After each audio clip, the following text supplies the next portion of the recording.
Hello there, I'm Michael Coates from X-Air Australia. Time to do another video, and this time we're going to do the X-Air aircraft assembly.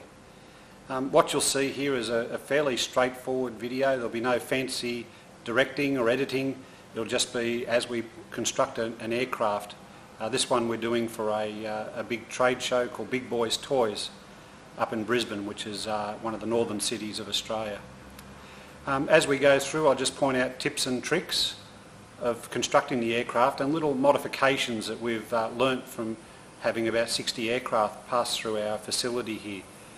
Nothing's been cleaned up, so you'll see lots of mess in the background, and we'll just give you a quick run through on how we start the project and the different stages through to when we finish. The first thing you need is somewhere to put your aircraft together. Here we've got the luxury of quite a large factory, big workbenches and everything else. What we assemble on is a carpet square. You can see an old bit of carpet on the floor here. That makes it really easy to put the plane together without it getting scratched, and also when you're kneeling down and doing things, it makes it really easy. Don't throw the shipping boxes out because they make an ideal area to put all the parts. We've taken the plastic off most of the parts we need. I've laid them out. It also makes a really good seat when you want to have a bit of a rest and sit down and think about what you need to do. I've, as I said, unwrapped most of the parts that we need. I've left the wing still in the bubble wrap for protection because we won't need that for a few days, and we're ready to go. One of the first tips I'll give you is the use of an ironing board. The wife mightn't like it, but it makes a really good tool stand. We've laid out most of the tools we need for the construction of the aircraft here, and it makes it really easy if you put things back onto the ironing board.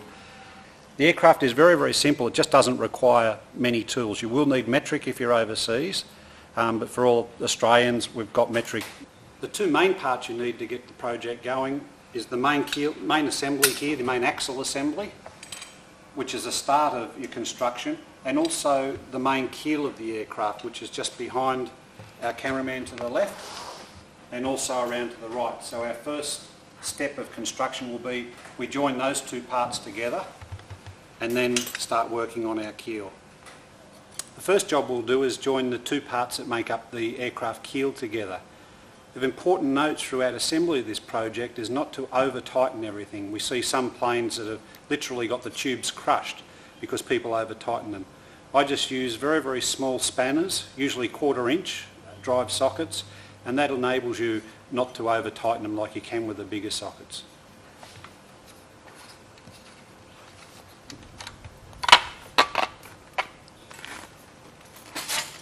As these parts go together, we line up A with A, and you can see there's a small pop rivet hole where we put a pop rivet in. That makes sure everything's lined up.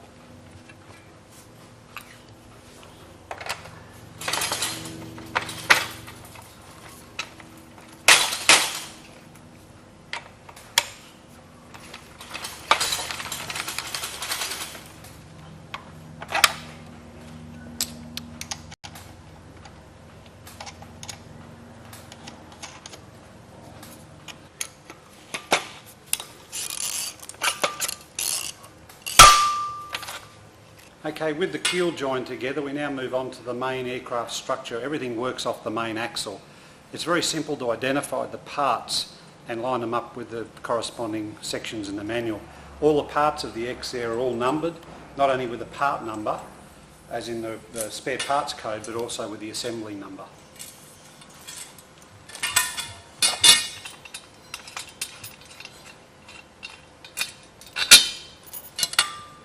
The X-Air construction is fairly straightforward.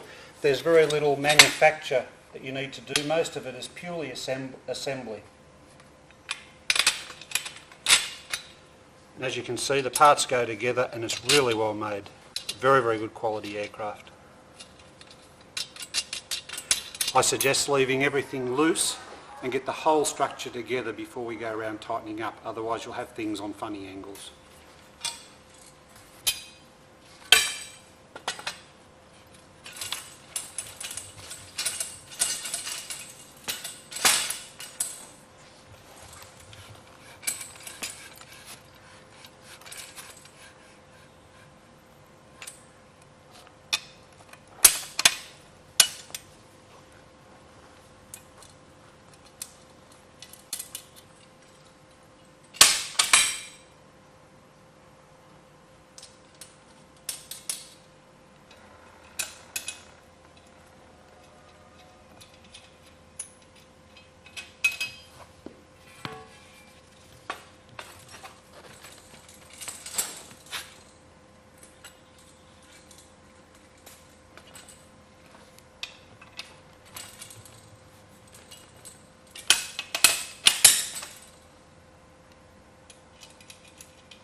One thing you may notice occasionally is sometimes the bolts are a little bit hard to get through.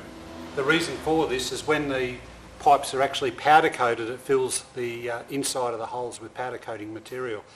You may need to sometimes give a little bit of a hit, like we may do with this one, or just run a drill through it just gently, just to take out the powder coat.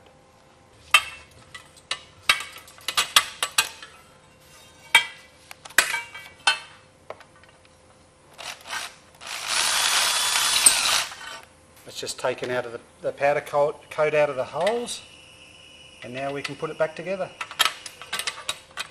There you go, straight through.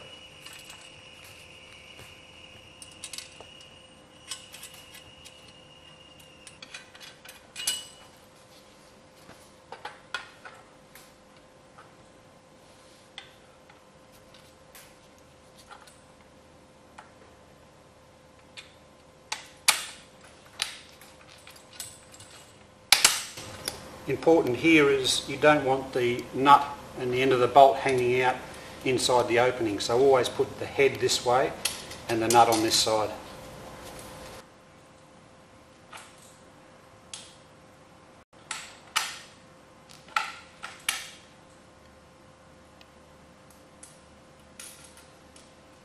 Just for a quick overview, we've had the main axle laying on the floor and we've put in all the structure that comes around. This is the back of the cockpit, just in front of me. We go forward to the front of the cockpit. Laying down on the ground, these white tubes are the engine support brackets, and these silver tubes here go to the nose wheel. We're just going to now put on the tubes which run up to the tail to give the tail support.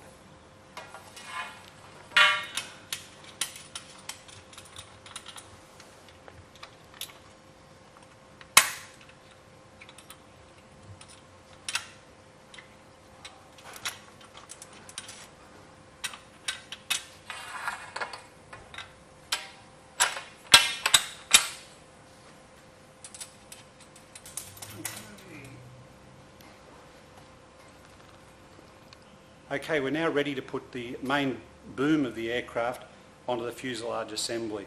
Sometimes this gets a little bit difficult because the holes may not line up perfectly, but that's okay. Just follow me through. This is often easier if you have two people to assist.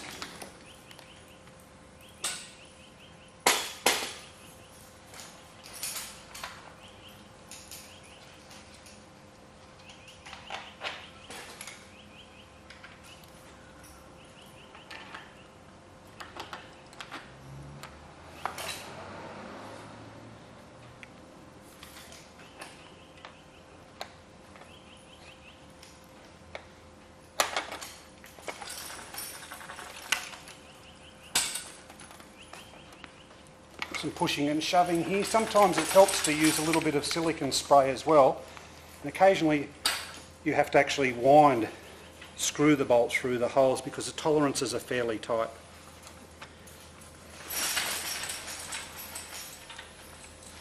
There you go, we're out the other side. Put on the supporting saddle, line up and go again. You can use a soft mallet for this, but I prefer not to. Okay, once you've got it through, you can just keep winding until the bolt comes all the way through. Again, nothing's to be tightened up at this stage, leave everything nice and loose.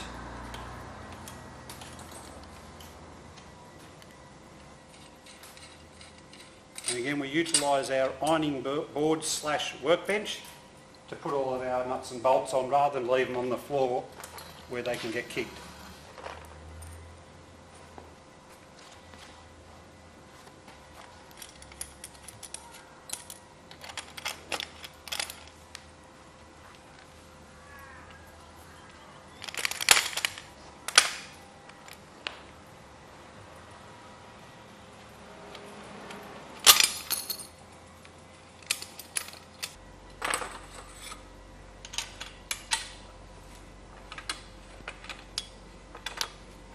This is sometimes difficult to do by yourself. It's often easier with two people. And you've got to remember that these brackets are still loose, so if you can't quite fit it in, just twist the whole bracket and rotate it around until it'll drop into place.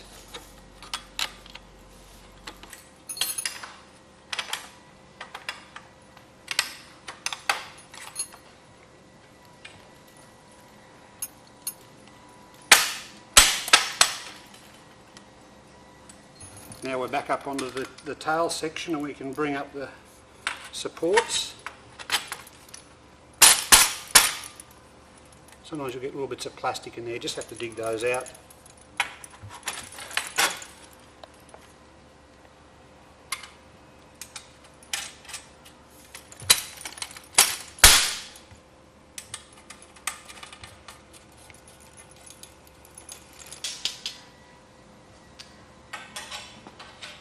What we're doing now is fixing the engine support tubes.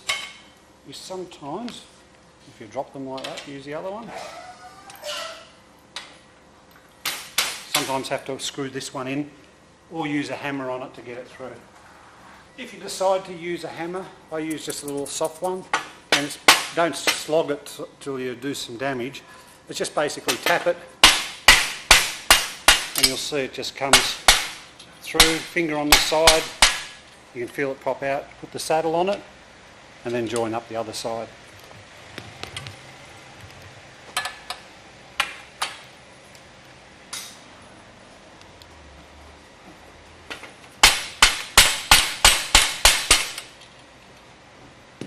Job done.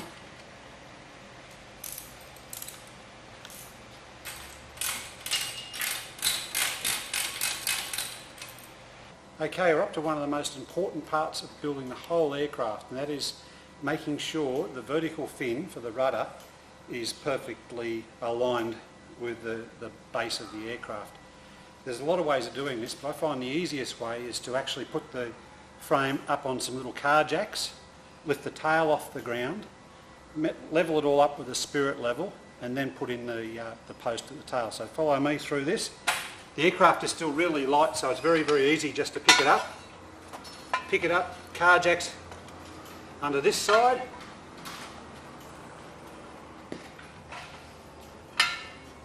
Again, if you've got a second person to help you, it will make this easier, but just up. Now we can go and secure the tail.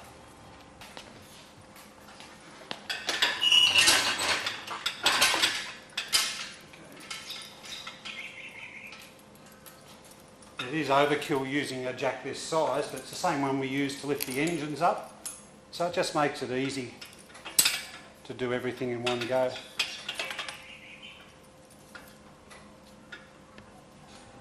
Okay, one of the things we do to allow the aircraft to sit nice and level, there's no weighting at the moment, is we add some weight to the tail, something like an oil container filled with oil. We can just wrap that round a couple of times. And then when we jack up the hoist, it will make the main fuselage level.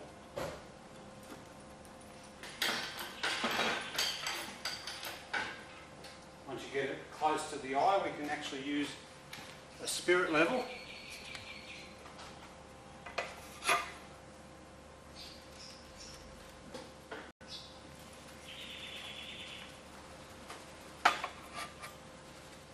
That's perfect. So we've got the aircraft perfectly level that way, but more importantly, we need to level it across. Now, rather than put the spirit level down on here and guess where it's going to go, I always suggest using some blocks on either side of the main axle and sit the spirit level on top. Because of the new style of wide entry, it makes it a little bit more difficult. So what I'm going to do is just quickly make up some lifting blocks out of a few offcuts of metal that I've got lying around. We'll just take these quickly together. Okay.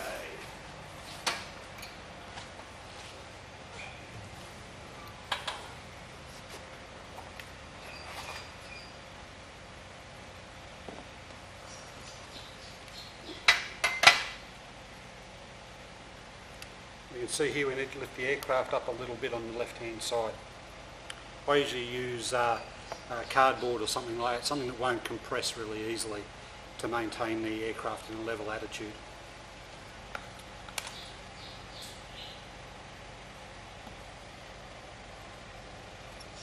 Okay, on this occasion I've used a little pamphlet out of a burglar alarm system, and that's brought the plane up to be perfectly level. Okay, the next stage is probably one of the most important of the whole aircraft construction. If you don't get this right, the plane will always fly with a bit of a turn one direction.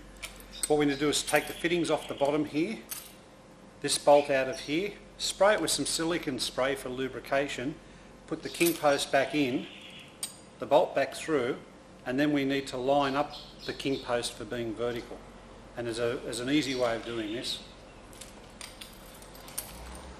Putting in the king post assembly is fairly easy, but it always benefits from just a quick squirt of silicone spray, just to reduce the friction. It'll just slide in much easier.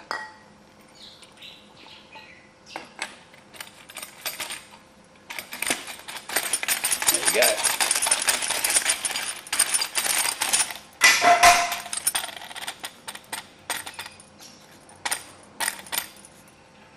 Once we line it up, we can put the bolt back through.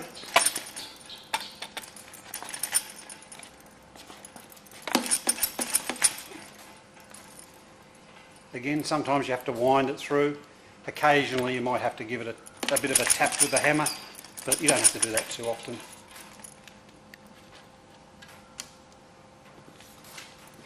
Okay, in review, what we've done now is we've assembled the frame of the aircraft. We've levelled everything up. We've put in this king post. Now this is the first bolt we're actually going to tighten. Everything else is just finger tight. So I'm going to tighten this. I can see by looking at it, it's got a lot of lean this way. If we built the plane like that, it would never fly any good. So we need to take out the lean by twisting the boom. And there's a special way of doing this, and we'll just take you down now.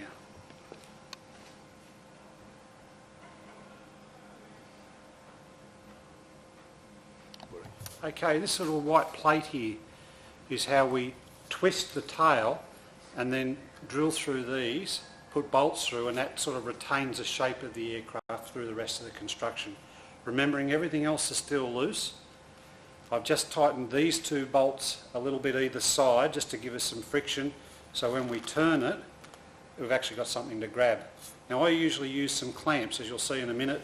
When I twist it, I clamp it, then go back and check, and I do this multiple times before I'm finally happy and eventually drill through the hole. So what we do is we twist the frame and then nip up with a G-clamp and hold everything. We check the alignment of the main axle again and then the alignment on the tail. Now before we start, I know I've got to move the tail about probably 12 millimetres. So we've got a fair bit of twist in this that we need to take out, but we should be able to do it within one or two goes. Okay, I'm just checking that we're still dead level in the middle, which we are. We'll go down to the tail. Just put the spirit level on here. I don't know if you can see this or not, but we've twisted it back and it's perfectly level. And the way we've done that, it was a two-person job. We had to make use of our cameraman. But what I did was I grabbed the tail here and actually twisted it sideways. He just put his foot on the side of the aircraft frame. So he put his foot here just to stop it lifting up, and then came through and we tightened this G-clamp. Now we've got everything square, we can go over the other side first and we can drill through and put the bolt through, and that'll stop the aircraft from twisting back.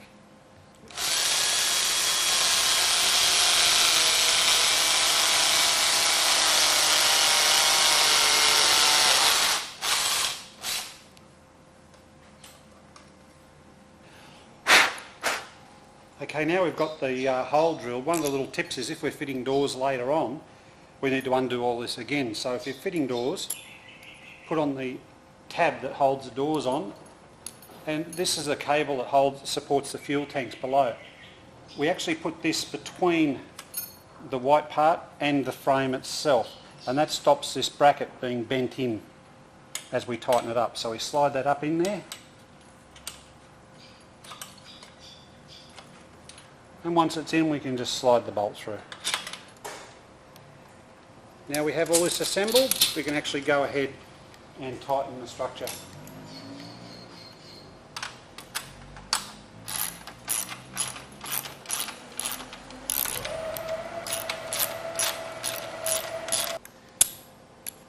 Now when all this is together and we tighten it back up, we just then check again the tail to make sure it hasn't moved during this whole process. And don't be a bit embarrassed in case it has, because sometimes it does. We carry a lot of these plates in stock, they're only a few dollars, and more often than not somebody usually has to get one every now and again.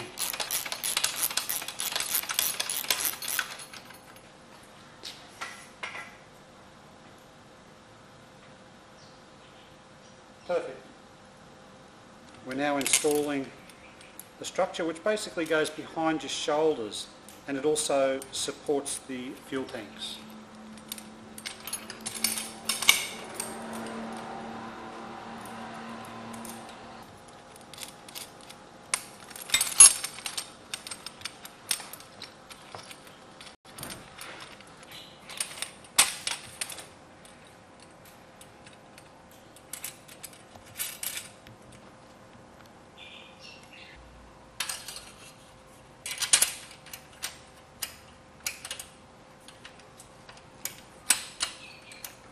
Okay, the fuel tanks come next. They're pretty easy to install. Harder to get out of the plastic bags than they are to actually put on. This is the right hand side, and it's fairly easy to tell. They should have the letter R on it somewhere, they usually do, but also the filler cap is over this side. They secure to this back support bar, so this bracket goes here, and the one in the middle goes over there.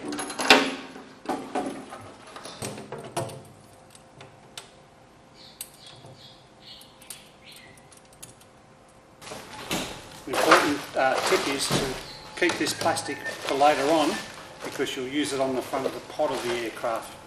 So if you're doing some engine work and drop some spanners, you won't do any damage to the windscreen or the pod.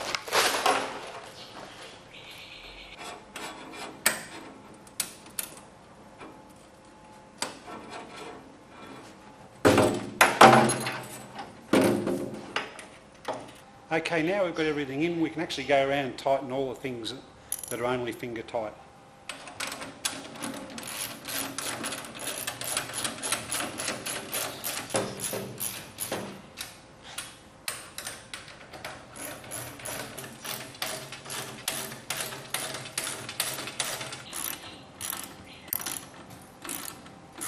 And remember while you're doing this, not to over tighten anything. You can use a torque wrench to do it, but just using the 1/4 inch driver, it's enough. You get the feel of it. You know when it's tightened enough.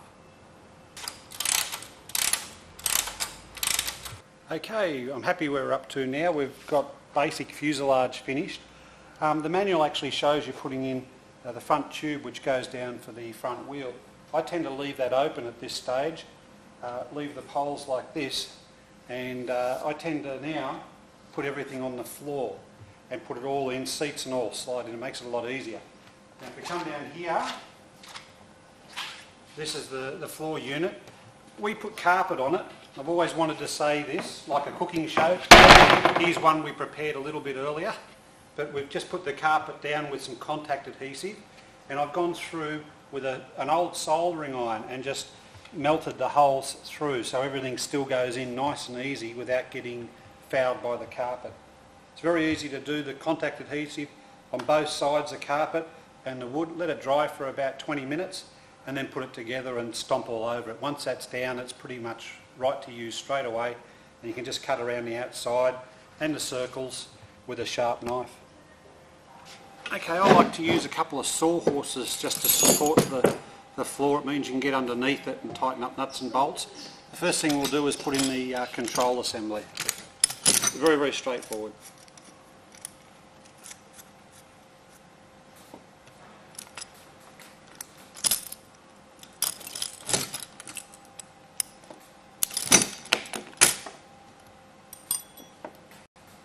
The important part with this is I like to pull this whole section out in one go. If you don't, you'll end up with washers everywhere. They'll fall out over the floor, and it's always a hassle to try and work out how many washers go this side, how many the other. So take particular care when you're taking out this centre section with all the pulleys on it.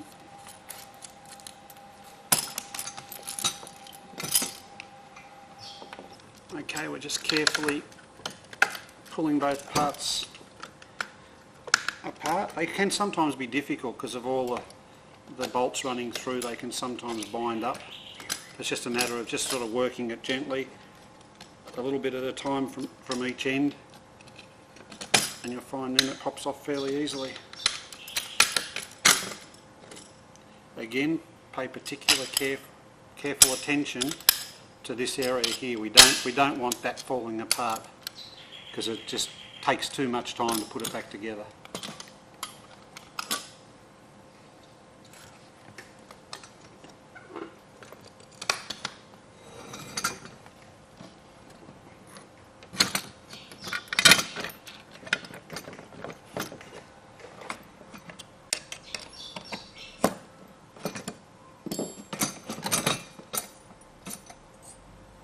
Okay, underneath here, holding the whole assembly in one go, again so we don't lose those washers I keep referencing to,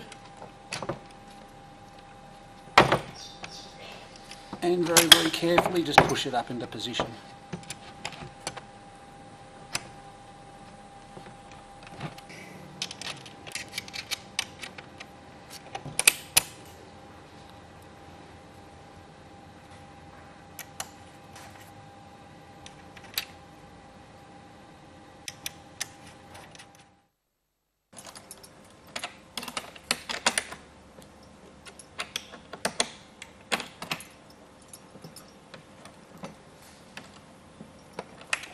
Okay, we're just hooking up our rudder cables. It's much easier to actually do it while it's out of the plane, because once the pod's on you have no access at all to any of this area, so you need to make vitally sure that everything is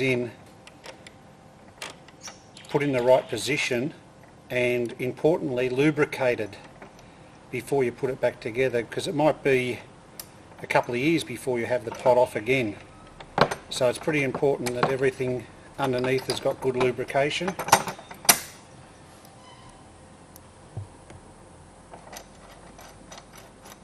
To stop the cables actually jumping out of their positions, out of these pulleys when everything's tightened up, we actually have a bolt that goes through and a spacer which goes on top of it.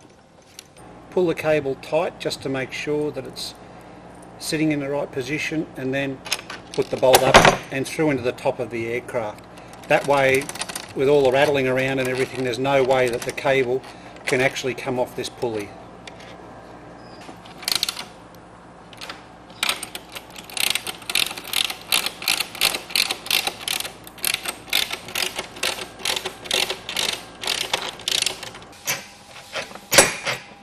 A lot of these controls can now be tightened up.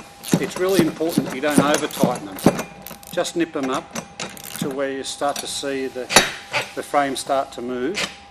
Do the same on both sides and add lots of silicone spray in here, in the rubber area, in here, the plastic area, and also underneath where the cables go through.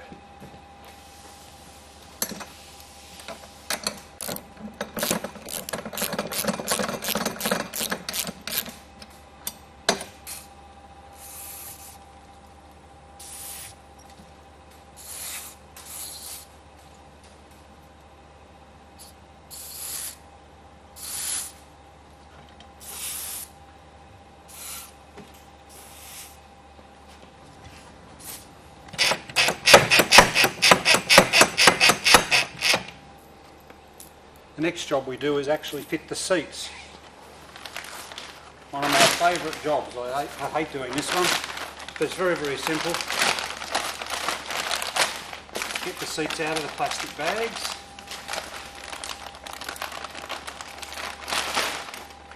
And you'll see there's already 4 holes drilled in the base, 1, 2, 3 and 4. You get a packet of nuts and bolts, 6mm. It's just a matter of positioning the seat over the holes, popping through and then tightening up from underneath. A lot of people make the mistake of actually taking the whole cover, everything off the seat, and this causes problems where they can't get the padding back in. The easiest way to do it is very carefully. Just pull back the Velcro. Only take off as much as you actually need to. Same on the other side. You've got to remember, you've got to try and get all this back in when you're finished. Roll it over the fiberglass frame. Okay, now what we do is just open the sponge rubber underneath, slide these down through and position them. Try to keep all the rubber inside the seat.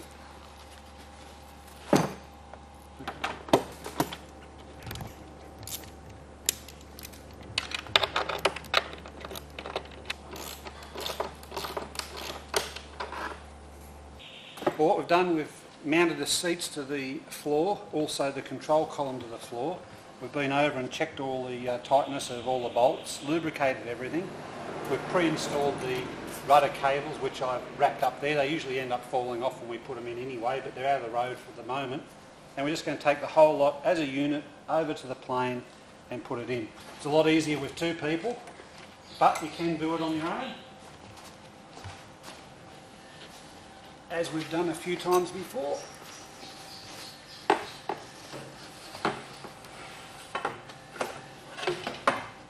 And all it is a matter now of sliding the whole thing back.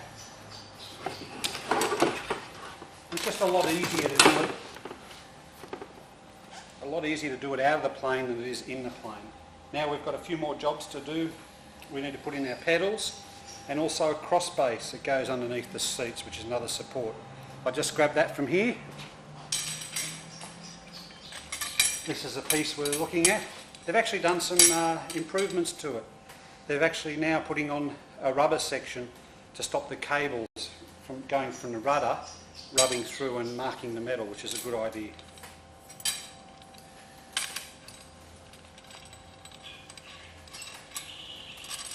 Okay, while our video man Nigel's been off having lunch, I've managed to catch up on a few jobs. One of them is putting in the fuel tanks. You can see here they're pretty easy to go in. They attached by these slings, one in the middle, one each side, and they just sit there and hang. What I also do to stop them wearing out, because even though they're pulled down tight, they do vibrate against the tanks. So I use some foam. This foam is actually made for camping mats. You can buy it from the camping stores, it's quite cheap. And I just cut up into a square, put it in behind the tank, like that, hold it in place with just a few dollops of contact adhesive or silicone, and when the tank gets pulled into the seat, it doesn't actually do any damage to the tank, it won't wear the tank out. Another little tip we use is this tubing here is supplied by X-Air for the fuel tank breathers. It's really good, but if you pull it tight, you can see that it crimps it. And what that'll mean is that when you're going along for a little while, you'll actually sort of run for maybe 5 or 10 minutes, it'll create a vacuum in the fuel tank and you'll stop real quick. So what we do is we get some heavy duty fuel tubing, which you can see here, just the same sort of tubing that we use for the rest of the plane's fuel system, and we cut out about 300 mil or a foot, slide it up in the tube, and then when this does the turn here, it's got enough strength that it doesn't crimp. Make sure you don't hang the black tube, the inner tube, down into the tank, because if you do, and it sits in sort of that far, it will siphon the fuel out while you're going along. So just put in the black tube just to the top of the tank, use the clamps, tighten everything off, and then we can go along and we can hold this tubing in place down the frame with a couple of cable ties and then cut it off when we're finished. I've also, while Nigel's been away, and you can see over this side, I've put in some cable ties to secure the seat. And I'm just about to do it on this side. So the way into it is, again, try not to pull the whole seat apart to get into it. But just pull everything off, loosen it off, and then come in from the side. So it's just straight in. If you can find the hole, which is sometimes hard in the dark, through and out, and do that on both sides. Just keep it loose until you've done both sides, otherwise it makes it hard to move the seat.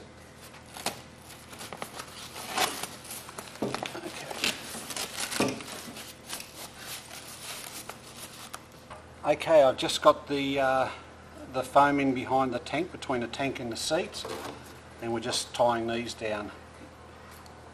You pull them tight, but not too tight, and I've already done this side. And what we do to stop this tab flapping around is we actually just fold it over on top of itself, and then just put a cable tie around the whole strap. Pull it up tight again. Again, it doesn't have to be really tight, just loop it around like that, and that just keeps everything nice and neat, and it doesn't flap around in the back of the fastback. Okay.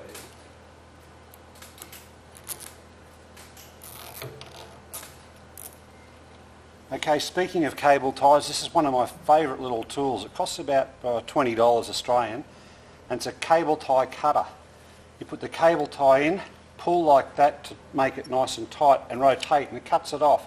And it cuts it off nice and smooth. So put it in here, rotate, and you can rub your finger over the cable tie, and it's actually cut it off beneath, so there's nothing hanging out that's sharp that can cause any problems to you. Fantastic tool and worth getting. What I've done, I've left one tank loose and the other tank firm, because now I'm going to join up the two tanks together with the balance tube. The standard tube that gets supplied with the X-Air, I don't like. It sort of works for a couple of months, becomes brittle, and then just unexplained it'll just break and fuel will go all through the fastback, and of course your plane will stop. Throw it out and go and buy some proper fuel hose. This hose is actually used at fuel bowsers where you fill up your car. I don't use the standard clamps, I use a thing called a super clamp. These are like a proper bolt setup, and they can tighten it up and clamp it really well. I also use, when I put the tubing on, I use a material called stag jointing paste. They use it a lot in plumbing applications, but it's really, really good for fuel. Be warned though, it is quite messy, and I always use rubber gloves when I'm putting it on.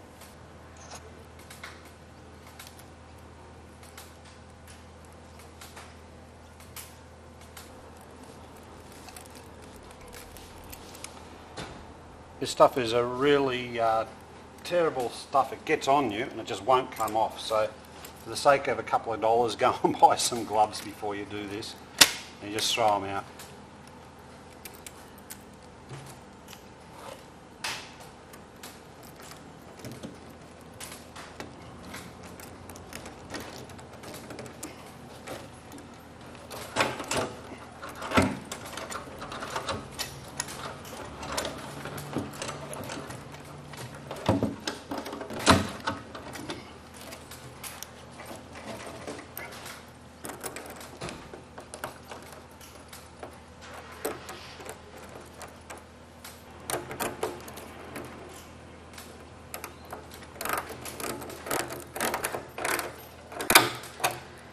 Okay, we're around the front end of the plane now. While Nigel's been away having lunch, Nigel's our video man, I've also dropped in the front end.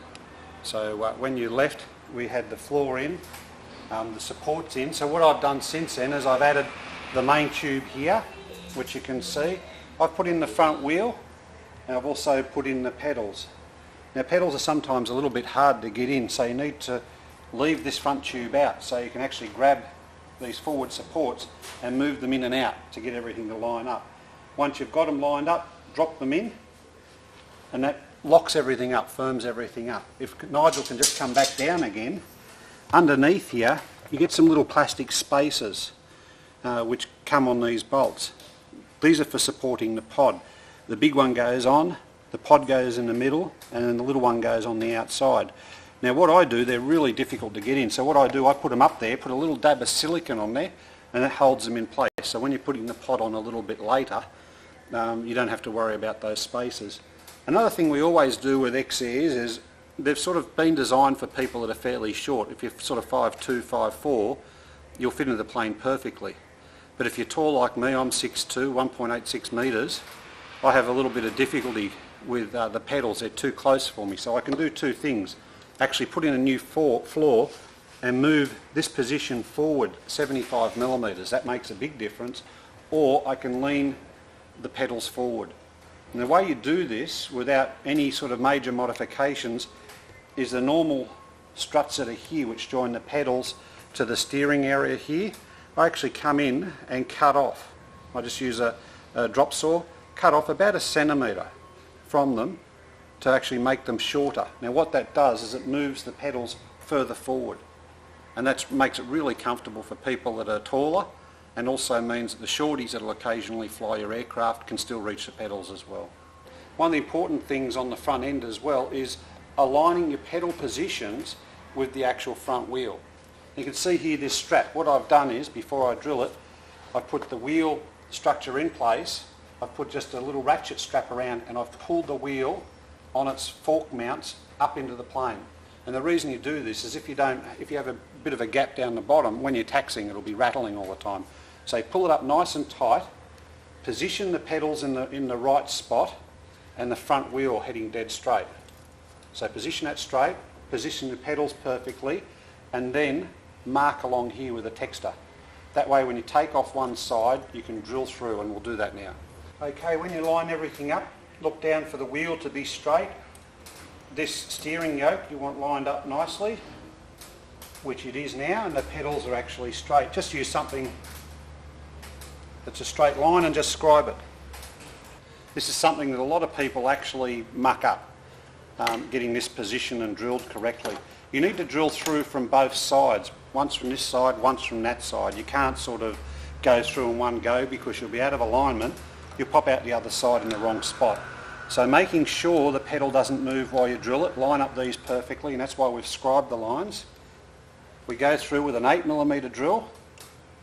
So I'll just move this out of the road and we'll go in. Okay, everything's lined up perfectly.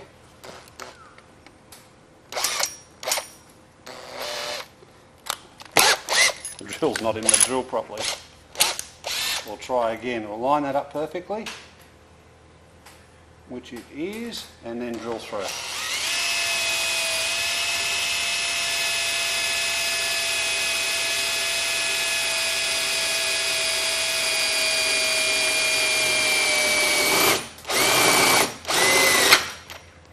Oh, it's off.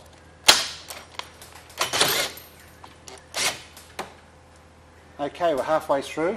I use the bolt to support it, so we line that up, put it into place, and now we can come and drill through from the other side.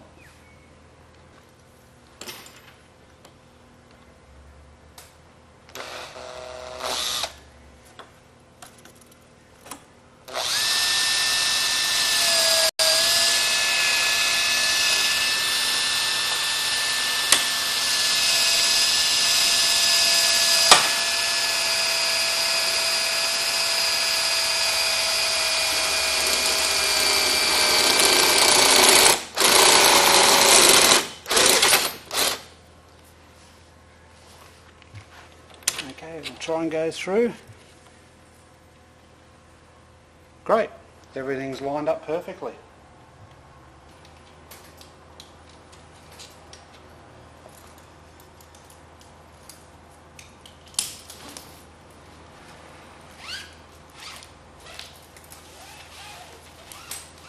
The last job I got done while Nigel was away was I put on the undercarriage legs and shock absorbers. Everything's nice and loose at the moment. The best way to do this is just got a couple of sawhorses, and I've set the sawhorses underneath the aircraft and it supports it up while we're still putting these on. Very, very simple. I always put silicone spray on the axle so they don't ever get stuck on there. And it's very, very important also to use a really good quality Loctite on these bolts. I use a super stud lock. I don't have any trouble. X-Air have recently modified their wheels a little bit. There's a new version of wheel. As I mentioned before, this is kit number 895, and there's always constant improvements on the aircraft. This is a new larger diameter brake which should have more surface area, so it should work better. The standard, or the old X-Airs as I call them, still work very, very well, but this one should work better.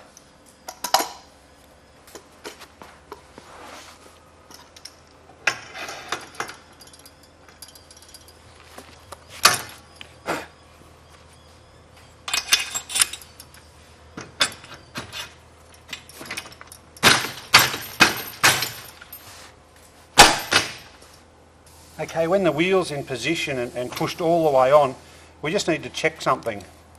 And some of the X-Airs, the axle was actually well inside the bearing protrusion. So what that would mean is when you tighten this up, you are pulling up against the bearing. So the wheel's rotation, if ever the bearing locked up, it would cause the nut to undo. So what you need to do is to make sure that it's nice and level. This one's just pushed off as I've rolled it. But you need to make sure it's nice and level, so you're actually supporting on the actual shaft, the axle of the aircraft, as well as the bearing, not just the bearing. If it is inside, and I have seen a few that are, you can do two things. Put a washer, small washer on here, so when you tighten up, you're actually pushing onto the main axle, or if we take that off again, you can start and just gently file away maybe 1 or 2 millimeters off this area, which will allow it to butt up against the axle a little bit better.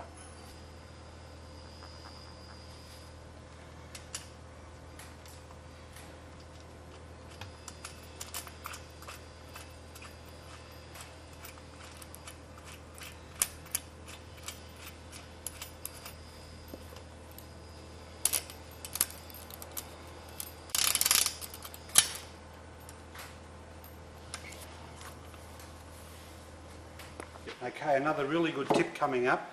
We want to adjust the position of the brake pedals.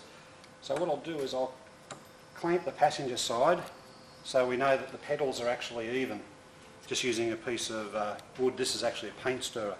If I come around to here and I pull the brakes all the way back, you can see that the difference in them is that one is the pedal is forward, the other one is back. We need to get them both in the same position, otherwise it makes it really difficult to brake. And the way to do that is before you put on your brake cables, is just use a little rubber spacer between the cable and the stop and set it so the position of the pedal is in that. Most people can use a knife or something. I've got this really nice little gadget which is designed for cutting fuel hose. You just guillotine it straight through and it gives you a really clean cut with no bits hanging off it. So I just push it straight through like that. This little bit of fuel hose, I've guessed the size. We can put that in behind the pedal, close it up like that, and you can see that that's pretty near close to perfect. So now what we'll do before we put our pot on is we'll run our brake cables. Okay, we're just putting in the brake cables now. As luck would have it, the left brake goes to the left wheel and the right brake goes to the right wheel. And I smile when I say it, but I have seen some people do it wrong. What we need to do is feed the cable through the pedal, then through our little rubber spacer we've made out of some fuel hose, and then through the back of the pedal. When it comes through the pedal, we actually put it into the cable outer and feed it all the way through. But before we do that, I'm just going to put some silicone spray down there. You notice the difference with silicone spray, it makes it just so much easier for the braking. The pedals return really quickly. A couple of good squirts down there so you can just see a little bit run out the other end, which has happened. And now I can feed it through.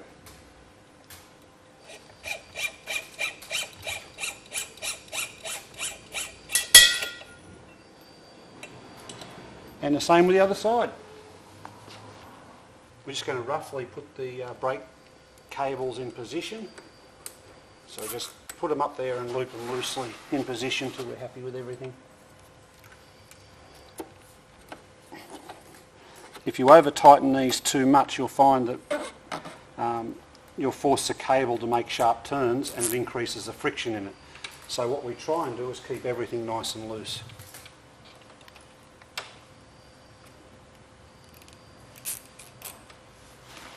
Okay, I'm happy with the brake cable installation. We're ready to put the pot on. Now once we put the pot on, it means we can't get back underneath the aircraft again. It makes it really difficult. So we're just going to triple check everything that we've done. We're going to check the correct cable routing for all of these, make sure all our nuts and bolts are tightened. Same up the front with our pedals, seats, and also our accelerator lever for the throttle. We're going to check that as well. Once we've done all that and we're satisfied, we can then take the front wheel out again. It's very, very simple. I haven't tightened up this bolt that we put in earlier, so we can just undo that, wiggle it around a little bit, slide her out. I'll just have to pop that off and then the whole front wheel will come out and we can put our pot on. Okay, bolt out and we can just slide our forks out. Now what I did before when Nigel was at lunch, we sprayed that really well with silicone. I find silicon's the best lubricant to use because it doesn't run everywhere, and unlike grease seems to attract dirt, and the silicon's really easy. You can always put more through the top when you need to. After 6 or 12 months it may need redoing. Another quick tip before we put the pod on is the actual position of the nuts and bolts which secure the top of the pod. When they come from the factory, the bolt goes through this way and the nut on behind. That's fine until you ever have to undo any of this. It means you've got to drop the pod off to get it out. Do what I've done and put the nut on this side, and then if you need to, you can always take the bolt out from behind. Much, much easier. My favourite job to do by yourself is putting the pod on. It's much easier with 2 or 3 people, but you can do it by yourself, and I'll show you how.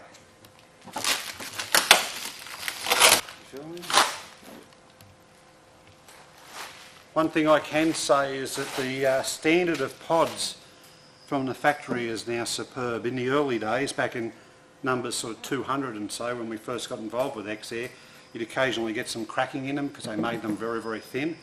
But the new ones are pretty damn good.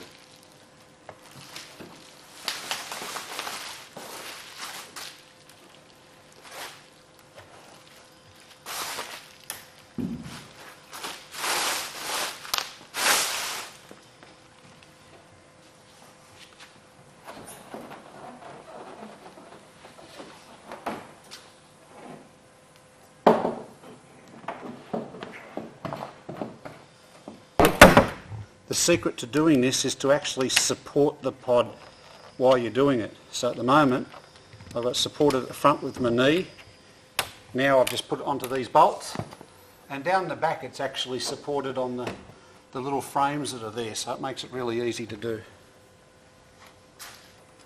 Okay, it's important to support the pod at the rear, so just put a couple of cable ties loosely around the main axle and through the holes in the pod. And speaking of cable ties, the ones that come with the aircraft I don't like. They're not ultravioletly stable. So after about 6 months they become very brittle and break. So pretty much throw them out and replace them with good quality black ones. They seem to last a lot longer. Okay, to support the front of the pod, we can drill our hole through.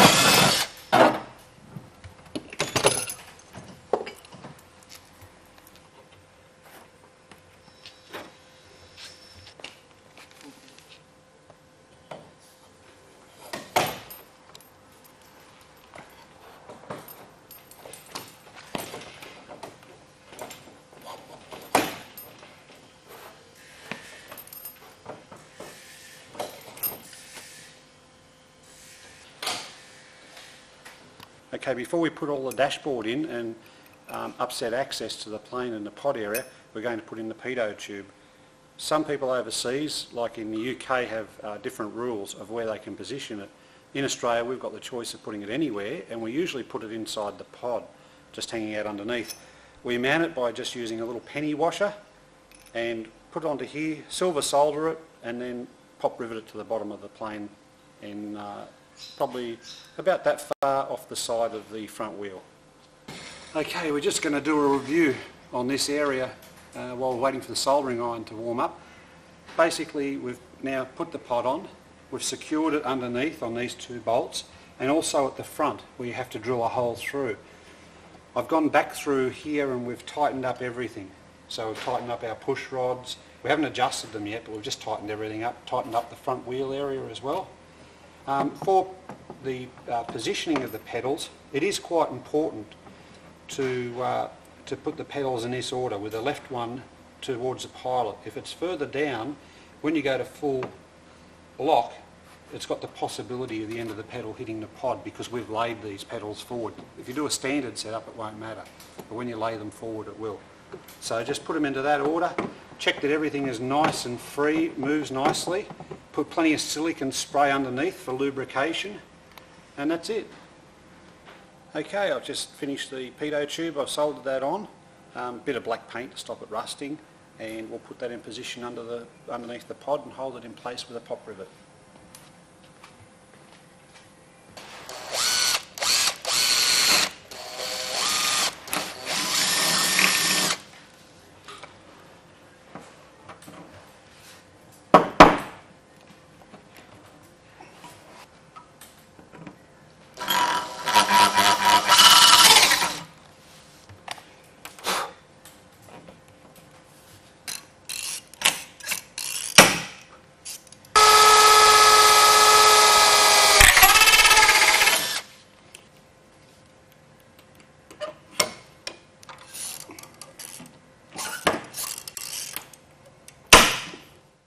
Okay, I've been fortunate enough to have one of my friends, Di, come up for the afternoon to help us, and she's a keen flyer and herself an ex-air pilot. So very lucky to have her for today, so let's get to work, Di. Okay. We're just putting in the supports for the undercarriage. That way if we, at a stage now, if anything falls off the stand, nothing's going to get hurt because the aircraft will sit nicely on its undercarriage. What I've just had to do off camera is just put a drill bit into the front area here, which I'll just point out to you.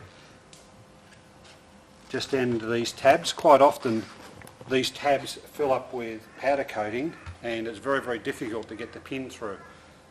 Normally I would have done it before I put the pot on. I could have just put the drill through, but I've had to do it by manually just winding the drill through the hole. You can go up and in. You go back, you get in the hole.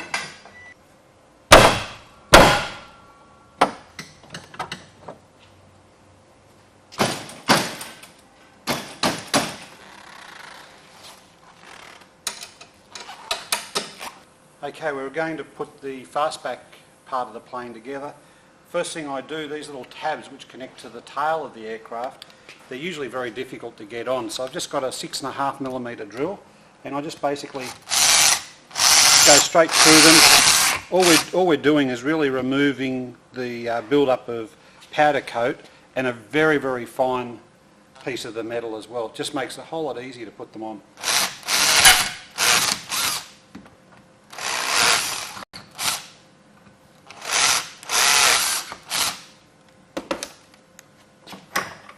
In preparation for the fastback, we need to pack them out with little washers. So what we do is we put on, in this case I've used 4 washers, the tab, and then we put on some more washers, another 4 for the next tab, and so on as we build our way out. It's just to provide clearance so all these little tabs don't hit each other.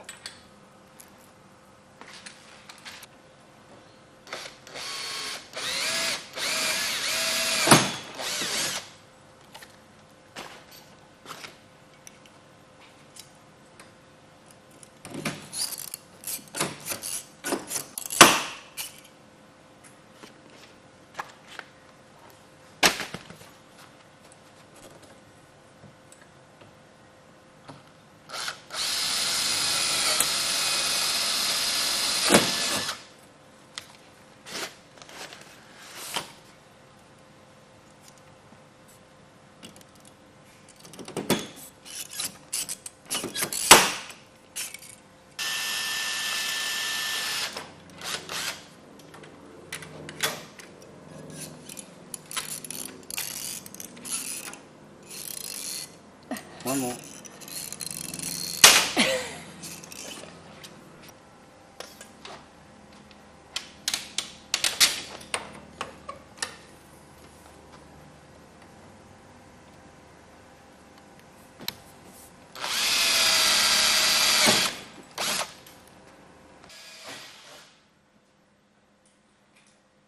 Don't bring this this time. Yeah. Hello. You got to keep one on.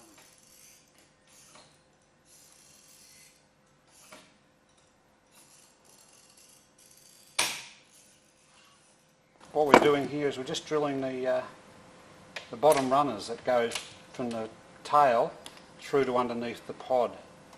We just drill these in place and connect them now because it's a lot easier than doing it underneath the plane.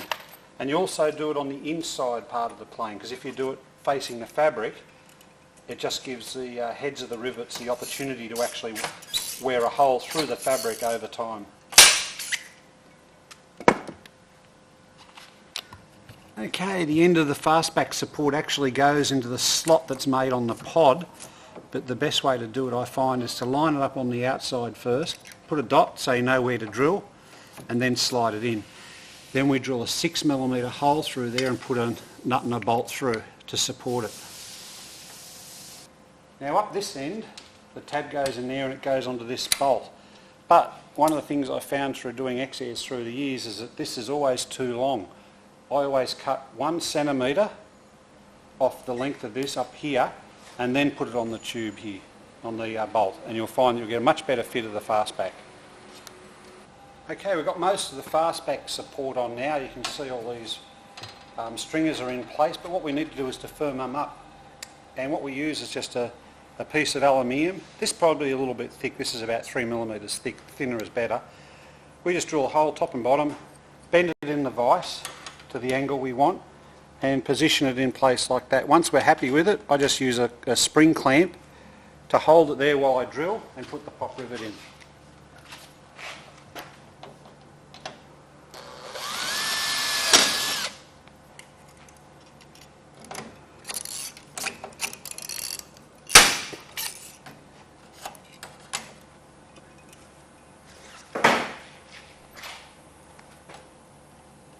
Drill through again. Okay, once one side is finished, we can then go back around and do the same from behind. Drill through, pop rivet, and we do that in four places, once on this side and then back and front. And you can see it really strengthens up the whole structure. Okay, now we're down the tail of the aircraft, and I've finished off the fastback for this afternoon. We're going to put on the sort of vertical fin, I guess we call it, with the fabric leading forward. Now I've already tightened this up before so we can get the plane perfectly level. I've just loosened it off, and we're going to remove the Allen key so we can pull the tube out again.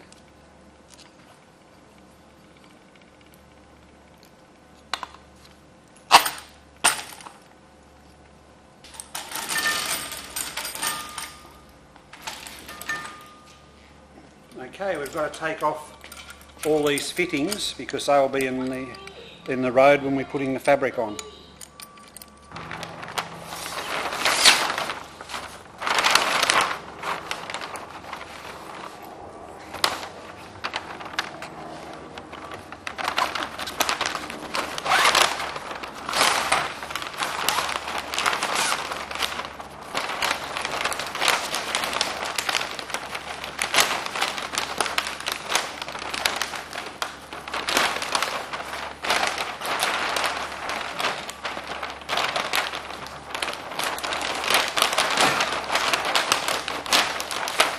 One little tip while you're doing this is really make sure you've got clean hands, because any dirt and muck on your hands, silicone spray, will actually get on the fabric, and it quite often permanently stains it.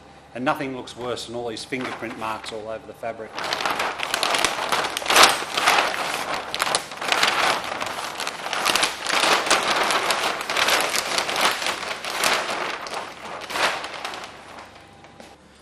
Okay, we're just going to put the top tube on first. We always do the top tube first and then the bottom tube after it. A little trick I use is I put a little bit of silicone spray on top of this tube before I put it into the aircraft. That makes it a lot easier for the fabric to slide on this tube when you're tightening everything up. Funny fact was, in the early days with each kit we used to get a bar of Indian soap, and we couldn't work out what it was for, whether it was to keep your hands clean or what. We found out afterwards it was to make up a mixture of soapy water and put the tubes in so the fabric slid fairly easily.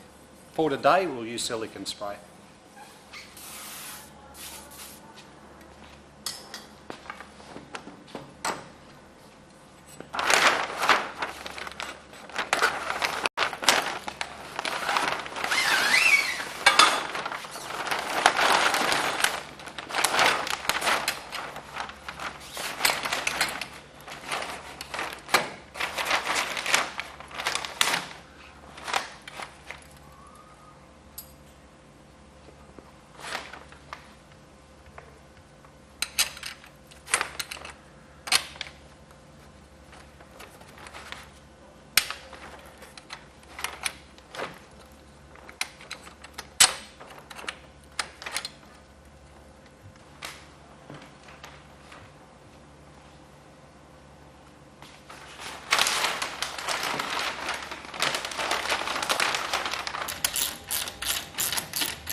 Okay, that puts the top tube in.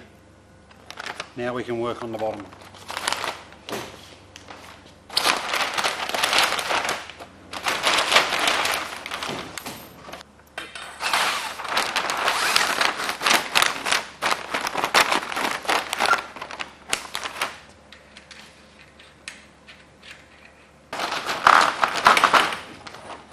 the hard part of stretching this fabric down. It can sometimes be really difficult in that it might sometimes have to go stretch it and then leave it overnight and go the rest of the way. I'm just going to give it a good tug and pull now and see if I can get it through.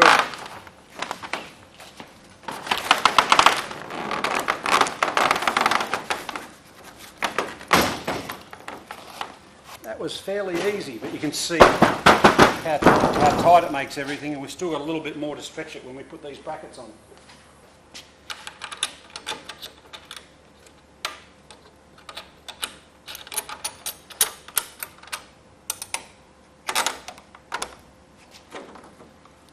Okay, this is quite often a hard thing to do. We need to just very, very gently lever it up until we can get clearance to get the bolt through. It's sometimes not that easy to do. Okay, usually a two-person job. You just need to gently lever things with a screwdriver until you can get it all lined up to get the bottom bolt through, and that really puts a lot of tension on the sail fabric.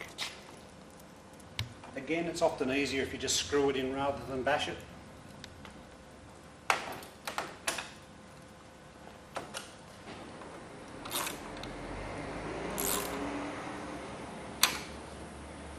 Getting this nut on up inside the tail section is sometimes quite difficult.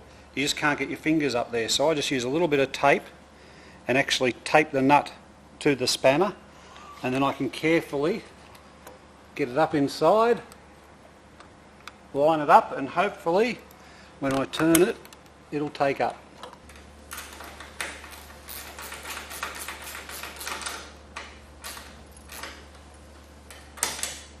Okay, that's it for our first day. We've done about probably 6.5 or 7 hours into the construction, and we've got a fair bit done already. We've got the aircraft sitting on its undercarriage. I've lost my helper for the day, Di's gone home. But you know, we've got the aircraft on its undercarriage, the basic structure on. Most of the fastback done. I've just got a couple more of these to do and one in the belly. And we've got the start of our tail on. We've put on the fabric for the vertical fin. While you're away, I'll start to play with the dashboard, and a little trick I'll just show if you'd like to follow me over. I did this during lunch break as well. I just get some sign writing vinyl. It's just a cheap removable vinyl, plastic. Stick it over the dashboard, and with these stickers we've got, we can actually stick it on and lay out all the instrument positions. We know the size to drill, 12mm. It makes it really easy for us to do the dashboard. So later on this afternoon, when our video man's gone, I might have a crack at that, so it's at least halfway finished for tomorrow.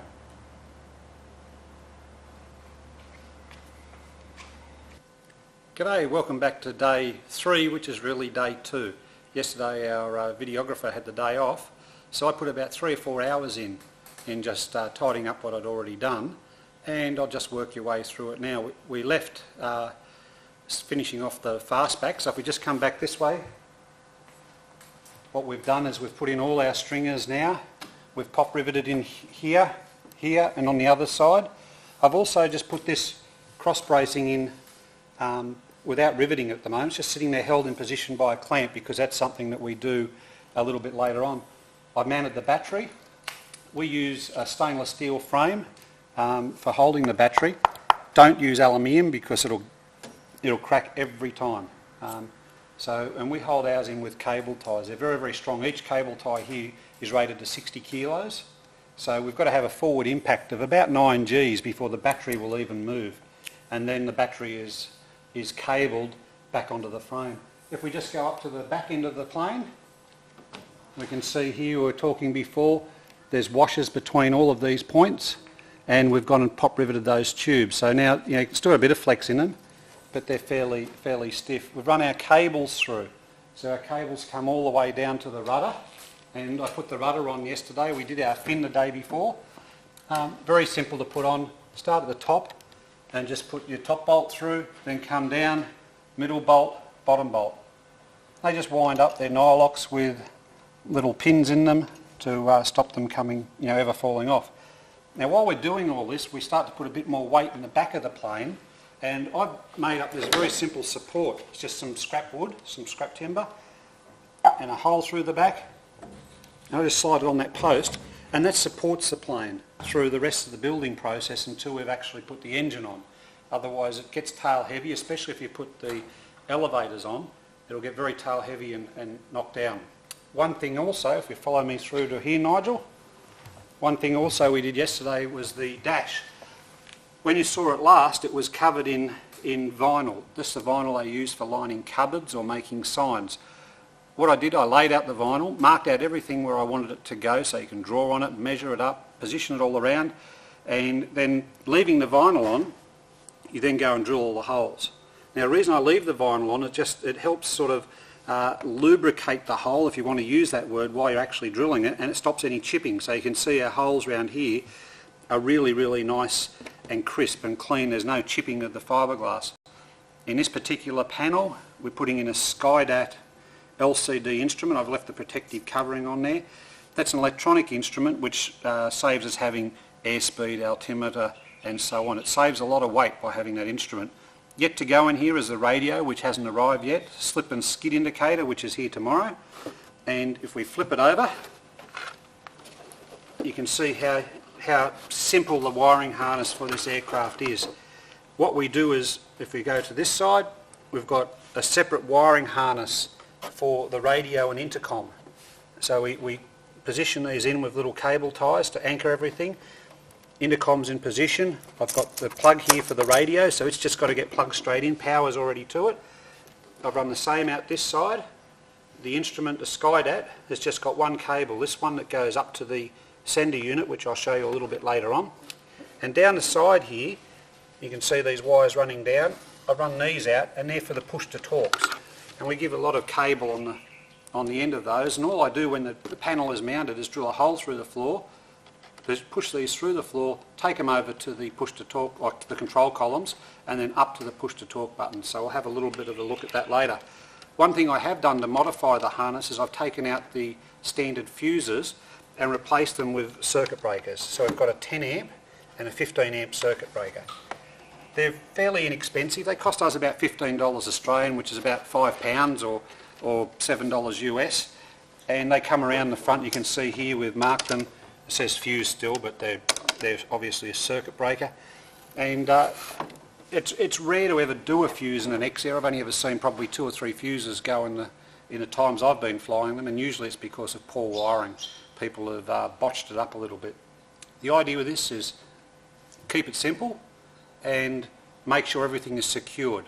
You can see I've gone to quite a lot of trouble in the back of it. Again, I'll turn it over. I've gone to quite a bit of trouble to secure everything, to stop it flopping around. And even with the massive wires in the middle, I've put 4 or 5 cable ties around it just to secure it. There's a couple of wires I've also shortened. Things like the auxiliary line here is usually quite long. So what I've done, I've just gone snip, snip, cut it off and replaced it into here. Very, very simple. Let's go and have a look at the front end while we're doing this. I've got no dash in, so I've got really good access to the front area, and because I've laid the pedals forward, as I mentioned earlier, I need to extend the rudder cables.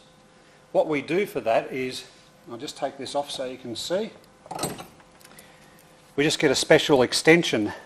These are actually about that long, and we just sort of wind this down and cut them off to get them to the right length. If we move the pedals forward, so put a new floor in and move it forward, these actually end up about 75 mil long. What we do is we Loctite them, safety lock on the back with the nut, and then I wire them with safety wire, and I use a very, very heavy one, because if ever these come undone, and it is unlikely, but if they ever did come undone, there's only about 15 turns and it could pop off. Really unlikely, but it's just something that we do for safety. We can leave those disconnected now because I'm pretty much getting up to speed to put the dash in. Also, what I've done running these cables through, if you just come around the side, Nigel, and look in here, just from the front there. Something that's very, very difficult is, and causes a lot of people trouble, is to get all the wires through here. Inside these pulleys, they're spaced by just a massive washer, so it's really important that they don't fall out. So what we do is we pull the bolt out a little bit, get it out to the edge, and then tip it up, and still keeping it in the frame, put the cable through, usually the middle, the gap in the middle, and then work it away along the edge. So if I just pull this one back out, we've got all this on it, so I can't do it now, but we sort of like just wiggle it forward underneath all the pulleys to get it through into its right position. When all that's done, push back through, of course, and first thing that goes on is your seat belt, then your washers. Now a little tip and trick that I do is I leave this bar out, the one that goes between here and here, that does your control column. I'll leave that out because the next probably hour or so we're going to be diving in here to get all the dashboard and windscreen into position. That's actually quite difficult. So you spend a lot of time leaning in here, and take it from me, it really does hurt when you're there for about an hour upside down in the heat trying to get everything hooked up and aligned, nuts and bolts in around the windscreen. It really does hurt. So I tend to leave that bar out for now. Usually just put a pillow or something in there, so when you're laying on your side, you can come around here, get underneath the dash, and it's not doing your body any injury, because I've seen quite a few bruises and had some myself. Alright, let's go on to the next thing. Okay, also in the few hours that I had to catch up yesterday, I assembled the propeller. We use an Australian-made propeller called the Brolga. We've tried a lot of them, the Ivo, warp drive, wooden ones like you can see on the wall behind us. We've tried a lot of propellers. It's an ugly propeller, but it works, and it works really well. It seems to perform better than the others. Very, very simple. When you're putting these together, they're manufactured and balanced in a specific way, so it's important to line up all the dots. So here we've got blade 1 and hub position 1 and 1. They must line up, and if we work our way around, blade 3, then around again, obviously blade 2. So it's important that that goes together and assembled. Very specific torque settings for these bolts. When we do them up, we initially, before we put them on the plane, just do them loose. I'll just pop that down on some bubble wrap here, and we'll go over to our engine. I spent about an hour on the engine setting it up yesterday. When they come out of the crate, there's a few things to do. We need to put on the radiators, the oil tank, as we can see around the side here, put our carburetors on, and you can see I've put them on there, air cleaner, everything's been safety wired in place. We've also modified this cable to include the oil injection cable, and it's a trick, I guess, which we've got on the internet. It's fairly well documented, but basically what we do is we open up this in here, drill a small hole down through the middle, and actually insert an extra cable, and you can see there's 5 cables in there instead of 4. With the standard little coupling, we actually grind that off, or use some side cutters to take that off, and we introduce a new one with the 5 cables in it. So we've got, 4 cables. We've got our, I'll get it right, 4 cables, yes. We've got our 2 from the carbies, our 1 from the oil injection, and our 1 that's a pull cable. We do that, and I've also put on the engine mounts. Now, of course, the new 582, what they call the blue head 582, has a bigger pull start arrangement on the back of it. I don't know why they changed it, but they did. But it's a bigger diameter, which means if you put it onto the normal engine mounts, it'll actually interfere and hit the frame. So I'll just swap sides here so I can tip this over a little bit. And you can see down here what we do is we take out the existing studs that come with the engine. I just weld the nut on the bottom, wind them out. We put these stainless steel sleeves in here. They're about 30 millimetres long, and then bolt up through the bottom. Got the engine mounts in place, ready to go on the plane. So when we're ready for that, I'll actually lift the whole lot up using our little crane, take it over and drop it on the aircraft. I've also mounted our fuel pump in position. We make a stainless steel bracket, which we bolt onto the side of the engine where the cable and choke arrangement is. We mount it vertically. We use very, very good quality thick fuel hose, and I also use split corrugated tube, which you'll see, and we use that quite a lot on the aircraft. And it's mainly just to stop wear. If it's vibrating against something, it'll just stop wearing through it. Engine's been filled up with engine oil, and I've also filled up coolant. So pretty much the engine's ready to go on the plane. We're about 12 or 13 hours into the construction now, and our progress is really quite good. With the battery, I've mounted that. It's very, very secure. Even though we use cable ties, you will have to check with your local authorities. I know the people in England, for example, have very, very I'll be polite and call them strange rules by the BMAA, and they probably couldn't use cable ties. They may have to use hose clamps, stainless steel. But we run our cables through for the starter, very, very thick cables, buy proper ones, and it's very important to have the right lugs on the end. If you don't, they'll only just break off, and I'll show you the proper lugs in a few minutes. We run again all our cable in split corrugated tube, run it up through here. We've got our VHF aerial mount on here, so we've just got to finish putting that on. And we use a stainless steel bracket for that. If you use aluminium, it'll just break off. Aluminium throughout the whole plane will just fatigue if you make brackets out of it. And anyway, we put it all into the corrugated tubing and take it all the way up to the front where I'm going to put in the starter solenoid. We'll just have a look at these little tabs we use on the ends now. On all the battery cables, as I just mentioned, it's very important to use the right lugs. XAirs, along with all aircraft of this type, tend to have a lot of vibration through them because we're running two-stroke engines. The vibration will pretty much crack anything that's not secured properly. There's two types of tabs that are available, the ends of these cables. These ones, which are the most common, are just too light. They'll end up just breaking off there. You need to buy heavy-duty ones like this one, and the way these are used is they're actually clamped with a big set of like pliers.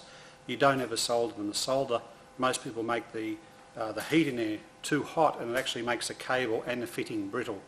So what we do with these is slide them in like that. Sometimes difficult to get it started, but once you do, we've got a few wires missing there. I'll just take that off and do that again.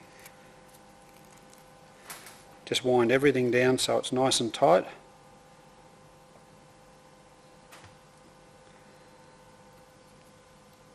I've got one wire hanging out, so I'll just leave that till now and I'll cut that off in a second. But what we use are these big crimpers, so I'll just do this. We crimp them in two positions. At the end of the fitting, I'll just slide down a little bit. Oop, gone too far. This is pretty difficult when you're not doing it the way you normally do it, juggling it around. Okay, now you'll see on these that when they're done properly, the crimpers give a very, very good hexagonal crimp, and it's actually embedded the number 16, which is the actual fitting that it's used. So you can always tell if it's been done properly. These stray wires will cut off. You can just sometimes just wiggle them around a few times and they'll break off. And then we put heat shrink on the top. That's a way to make cables. Don't sort of cheat and do it yourself. It's often best just to go to an auto electrician and get it done properly. Or we've got the equipment, you can buy them ready-made off us. Okay, I'm just preparing the windscreen for installation, and I like to leave all the plastic on for as long as I can. So what we need to do is just to peel back about 25 millimetres or an inch of the plastic, and very, very carefully just trim it off.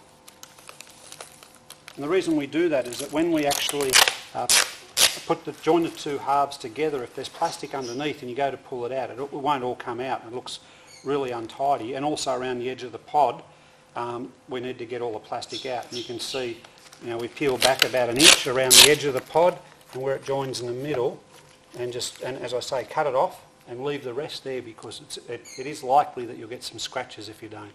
And it's really important, the most important thing of your plane is to be able to see.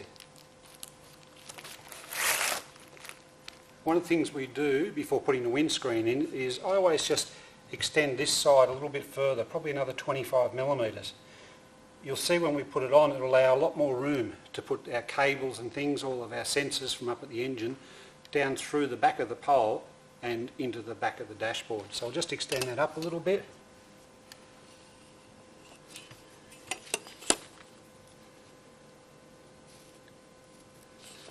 And I use a little Dremel tool, a little grinder. I find that the best way to do it. So just grind out both sheets together.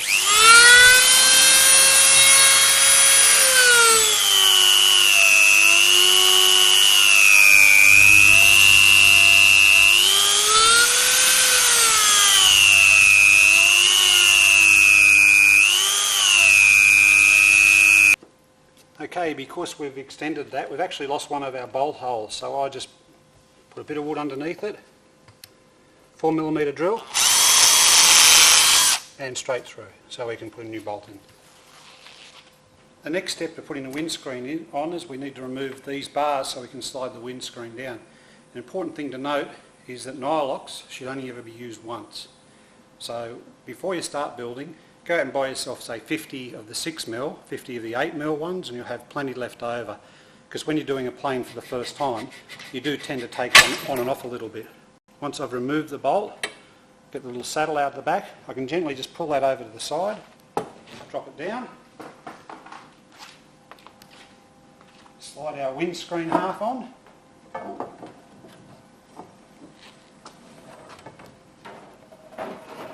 just loosely leave that in position, and that'll just sit there without going too far. We do the same on the other side.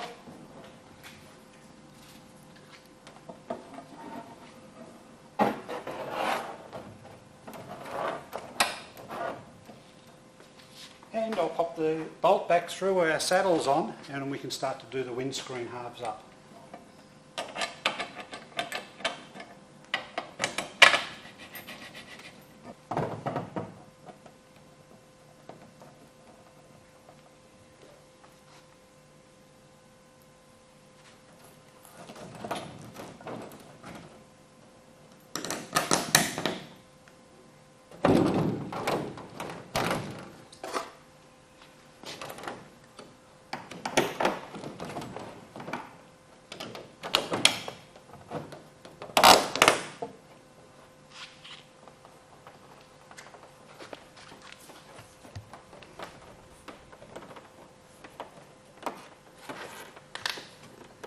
Okay, this is one of the most important parts of putting the pod on. A lot of people have a lot of difficulty in getting it on, especially lining it up.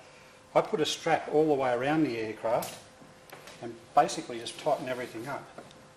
So we just pull this, I'll just lock it off for a moment, like that, a bit more, and I can just start walking my way around it and positioning everything so it's nice and firmly held.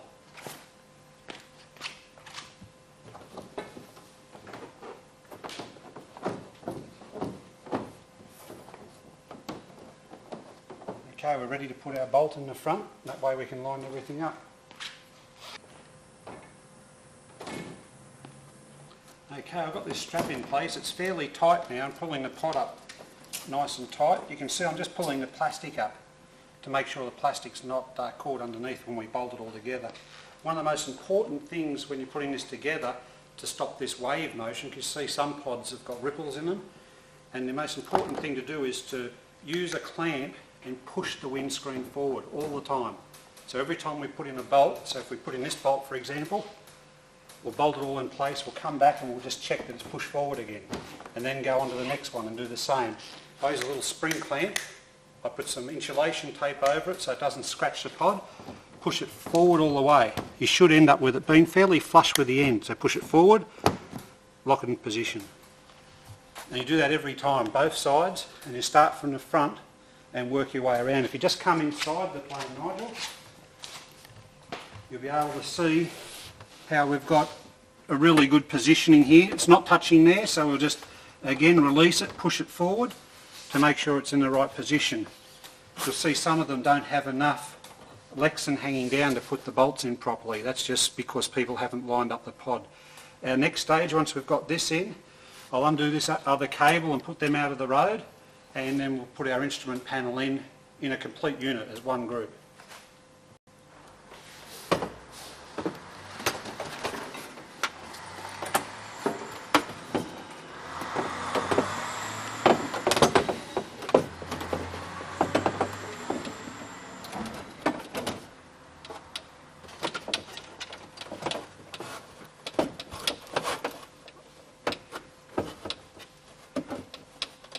Okay, one of the things you want to do, it's definitely a two-person job doing this. You want to get the instrument panel in and just stand back and make sure it's lined up evenly on both sides. Have yourself a little tray with some nuts and bolts in there, nuts and washers. You're going to lose a few because you always end up dropping them because you're sort of upside down, head the wrong way, and it gets pretty warm in there on a day like today, so you'll easily drop a few. You need a 4mm drill, and you need somebody to assist, making sure that everything's lined up. We do a couple of holes and then stand back, hop out, have a look, and then go again. When they're drilling through from the other side, from the outside, they've got to actually drill through, the pod's already got holes, they drill through the windscreen and then into the dashboard, the top of the dash. You need to be careful, because if you're pushing against it, which you need to do, you want to make sure they don't drill through your fingers, and I've done that once to a fella called Phil. I always use now a little block of wood, and you can sort of push that up there and they can drill in and out without any problems.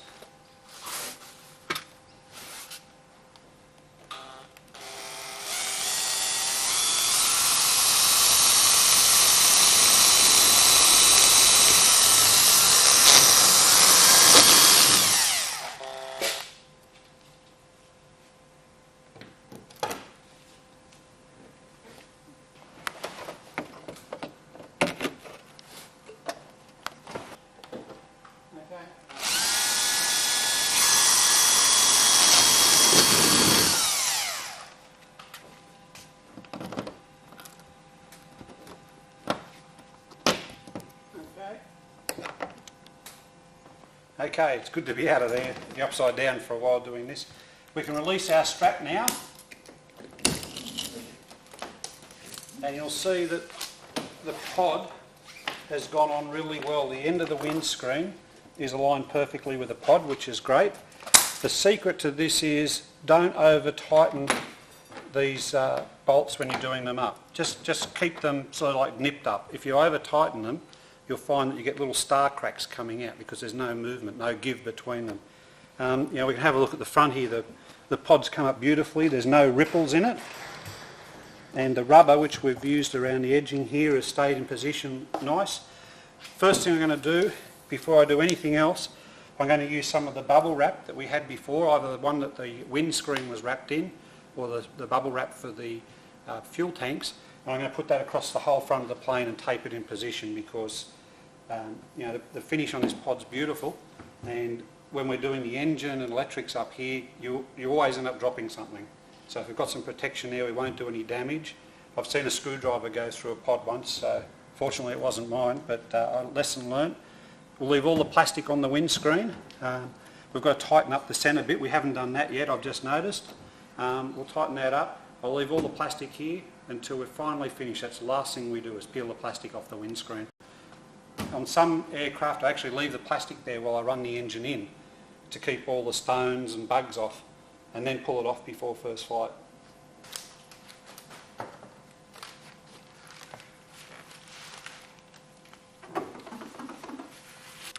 Okay, we've got the windscreen. I've tightened all these up, as I mentioned. We've got some good covering on the front with a bubble wrap, so if we drop anything, we've got 2 layers of it there. Also, if you just come around to the side here, you can see that the extra bit I slotted out in there now gives us enough room to feed all the tubes, the corrugated tubing with all the power supply, the instrument leads. We can get that quite comfortably down the side. While I've got help here, our next step is to mount the engine. Okay, lift it up.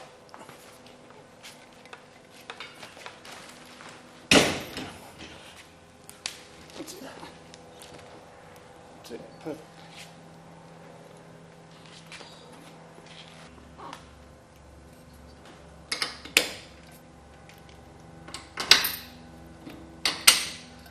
Okay, with this back one, before I tighten anything up, I'll put the exhaust bracket on there. You can just lift this up. I'll just hold it loosely in position to start with, so we make sure it's in the right place, because we need to weld the bracket on the exhaust when we get that system on.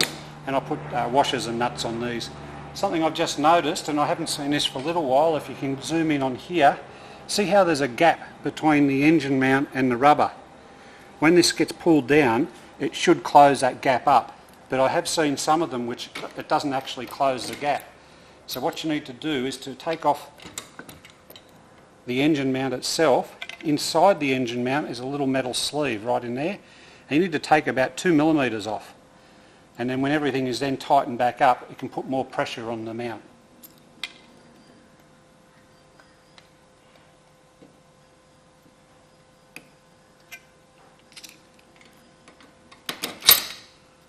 Okay, we're going to lose our help for the rest of the day, so I'm going to do a quick review on what I'm going to do in the next few hours.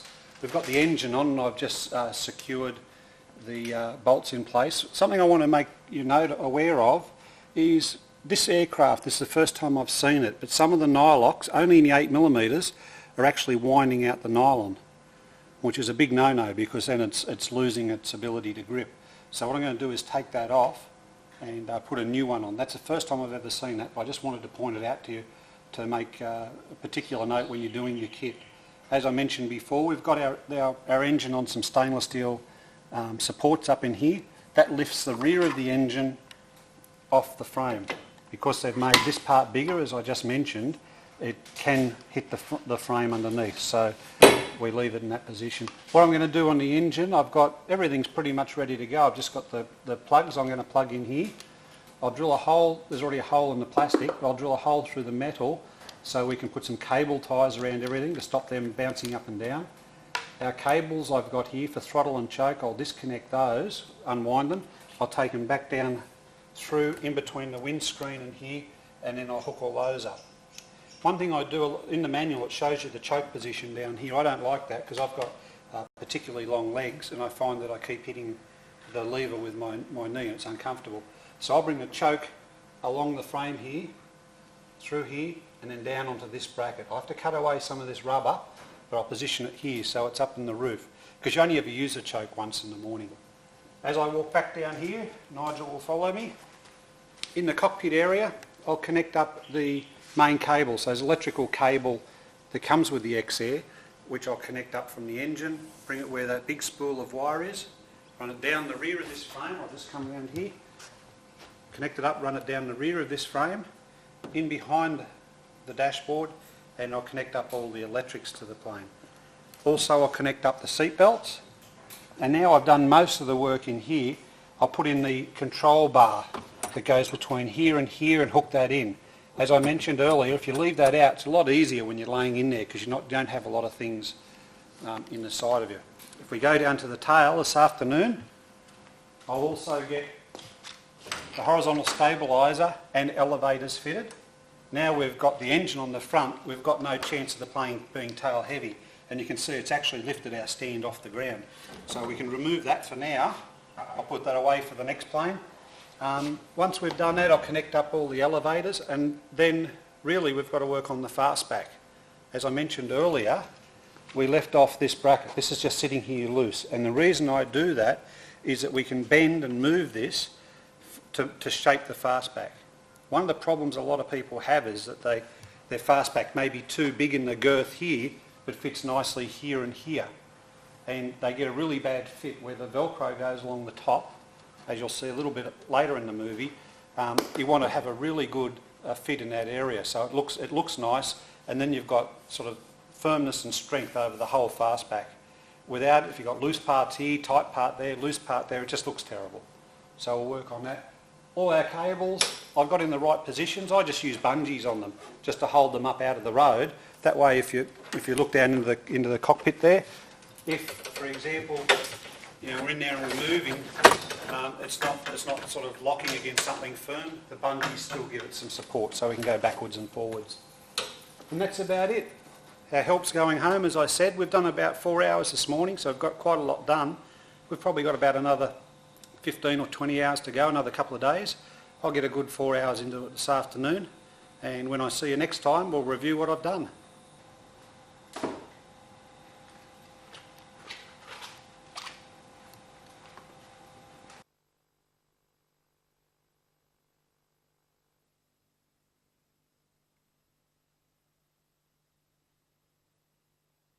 Good morning and welcome to day 3. Overnight, since we left yesterday afternoon, I got about 3 or 4 hours in then and another 2 hours this morning. So we're really going quite well here. I'll just summarise what we've done and bring you up to speed. Late yesterday afternoon, we got into the front here and tidied everything up. I've still got to put the radio in. My slip skid indicator will be turning up today in the mail. Got to have a good tidy up and everything in here because it's pretty dirty at the moment from drilling holes. But what I've done is I've run the cables for the push to torque buttons straight up the centre of the stick, so they come through the bottom. Up here we drill a hole down through the top of the stick and position a push to torque, what they call a momentary on switch, with a little washer underneath it. And when we push that, it transmits to the radio. I've got one in each stick. I've also started putting all the cables through to the back of the plane. So I've put this bar in, which we've left out before because it makes it really difficult when you lean over the top of it. So this is a trim, and I've actually put all that through all the way to the back of the aircraft. If we have a look towards the back end here, what I've done, I've just loosely fitted the fastback. I've also carried all the cabling through. As you can see here, we've taken the trim cables through to the rear of the plane. I've put on the horizontal stabiliser and elevator. On this side, I've still got to do the other side. I just did this side because we can run the cables through for the trim tab. What I've done also here is I've just roughly fitted this, so I've pulled all the Velcro up fairly tight in the middle, and I've just fitted it on. Basically it's like a big sock coming on a foot, and I'll just cut this off so we can have a look inside. You may remember I mentioned pretty much on day one that the original cable ties from the factory are useless. Well, this is where we use them all when we're doing the fastback. A lot of people and the manual actually use string for the fastback, so when it comes round you lace it up like a shoelace. I don't do that. I prefer to use cable ties. One of our other owners has actually got a nice idea. He uses bungee cord. He's got a special clip that goes into here, and he just feeds it through and then pulls it around and clips it on. That makes it really easy to take it on and off if you ever need to. We just hold this back a little bit. You'll see I've got, just pull that back. Our battery, which you saw yesterday, we've installed and we've got all the cabling in place. Everything is in corrugated tubing, split corrugated tubing. Down here on our main push rod to the back of the aircraft, I've put in the bungee cord. Now, it's pretty difficult to see how that works, but basically it takes the weight of the elevators. So when you get out of the plane, rather than the elevators to go boom onto the ground, it takes the weight of them, and it makes the plane fly a lot better. You can use a hose clamp to do this, or as we do, we use just a number of cable ties. I also mark it, you can see there, with a texter.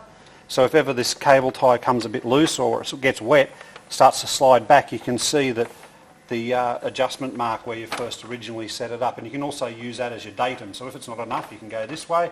If it's too much and the plane wants to climb, you can go that way.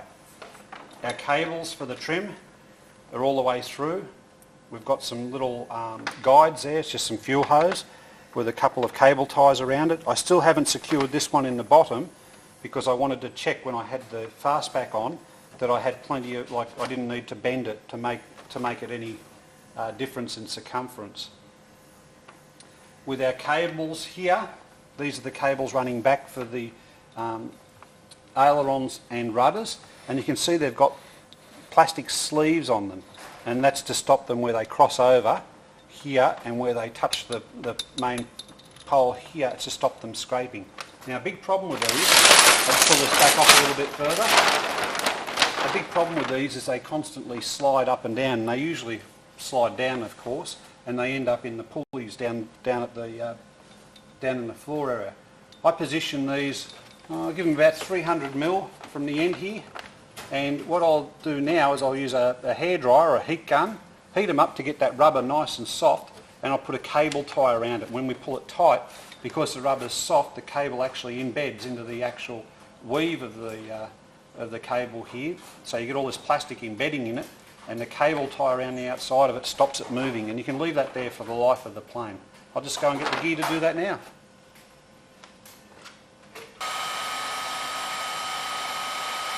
We heat this for a few seconds till we get it nice and hot.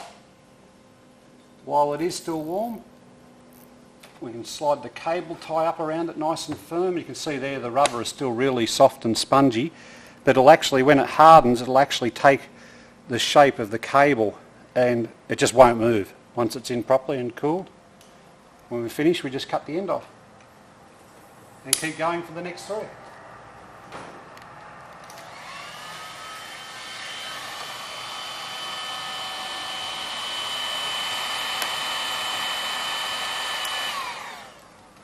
One of the other problems we see happening all the time is that people don't put this bar on correctly that supports the horizontal stabiliser. quite often they sit here drilling through here and it comes out at a strange angle, so your bolt's on a real big angle, or they don't slide it all the way on. And it's really important that you really hold the tailor plate and push down as hard as you can and get this bar to seat as far as you can on that bracket. If one's sticking up a centimetre and the other one's perfect, then of course your end of your elevator is going to be up about this far. The way to do this properly is to put pop rivets, just centre punch each side, and I start with a small drill. This is a 2.5mm. Position everything up and drill a pilot hole. And then if we go around the other side, we can do the same through this direction. It's important, don't go on this angle, keep it up nice and straight. Once we've done that, I'll change over to the 6mm drill and put the 6mm drill through, and you'll find that that'll go through nicely. The pilot holes will help keep it nice and straight. And remember again, don't go into that habit, keep it up straight. Oh, tighten this up.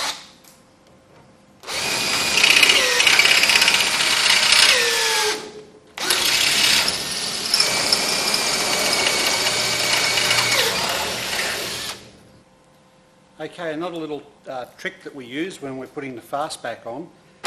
Occasionally after big hours, 300, 400, 500 hours, the little brackets here can sort of start to wear into the fastback fabric. So we just buy some self-adhesive rubber from a local hardware store, and we just cover the brackets like that, wrap it around. And we do it there on the bottom one, which isn't in place yet.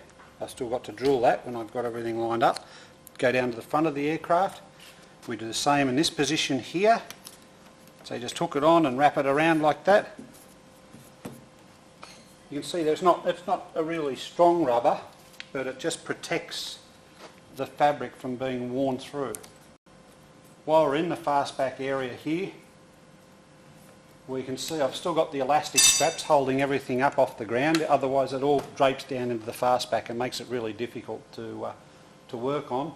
Everything is in the corrugated tubing, so all our power supply, our aerial runs all the way through in this stuff. It just again keeps everything really tidy. While you're away, I've also put in the luggage rack, which is just held in place with cable ties. This is a new style of luggage rack which comes with the aircraft. Back in the early days we had to make our own. So you can see that in there, that's ready to go. Our fastback is pretty close to being put on. We've got one more piece to do. This little bracket through here actually goes between the structure about that position and supports it, stops it going sideways. Now a lot of people get tempted to put a pop rivet in there, but our experience is that the pop rivet will just break. So it's best to bolt through that area. Again, you've got a dome nut on a dome head on the bolt on this side. Put a little bit of rubber on it to stop it wearing through. Before I close up the fastback, I just want to run through the fuel system and what we've done. Now I've run the fuel hose from this tank forward all the way along underneath the fuel tanks and then up the left hand side, and we'll follow that through in a minute. But importantly, the fuel drains. There's a number of ways of doing this. We find this method seems to work the best. We've got a Curtis drain valve in this position here with a T-piece, and both of these drain in. We use 5/16 hose or 8mm ID, and we curve it so it positions up into here, and we hold it firmly in place with some cable ties when it's completed. I have seen other aircraft where they basically put a Curtis drain valve in each tank, the bottom of each tank, and they have to re-thread it because it's a metric thread in here, whereas these are a pipe thread. And you can get yourself into difficulty when you start drilling into the little metal spigot in the bottom and tapping it out. You do put quite a bit of strain on the tank, and I have seen them actually start spinning, which means you need to pull the tank apart and do a bit more work. This way works really well for us. There's only one point to get fuel from. If it leaks, it doesn't leak into the fastback and stain all the fabric, and you don't have to put holes in the fastback so you can get up there to drain. We find this system works well. Again, we've got our good piece of joining rubber in the middle, which I talked about earlier in the video. That's really a necessity, because if ever that breaks or slides off when it becomes brittle, you'll end up with fuel everywhere and there's nothing you can do about it. What we'll do now is we'll follow our fuel round to the front of the aircraft. just following our fuel line through, we come around the back of the seat as I mentioned, along the side here, again in corrugated tubing, and we come up to here. Now with the two strokes, we don't normally put in a fuel pump, an electric fuel pump. We use the fuel pump for the aircraft.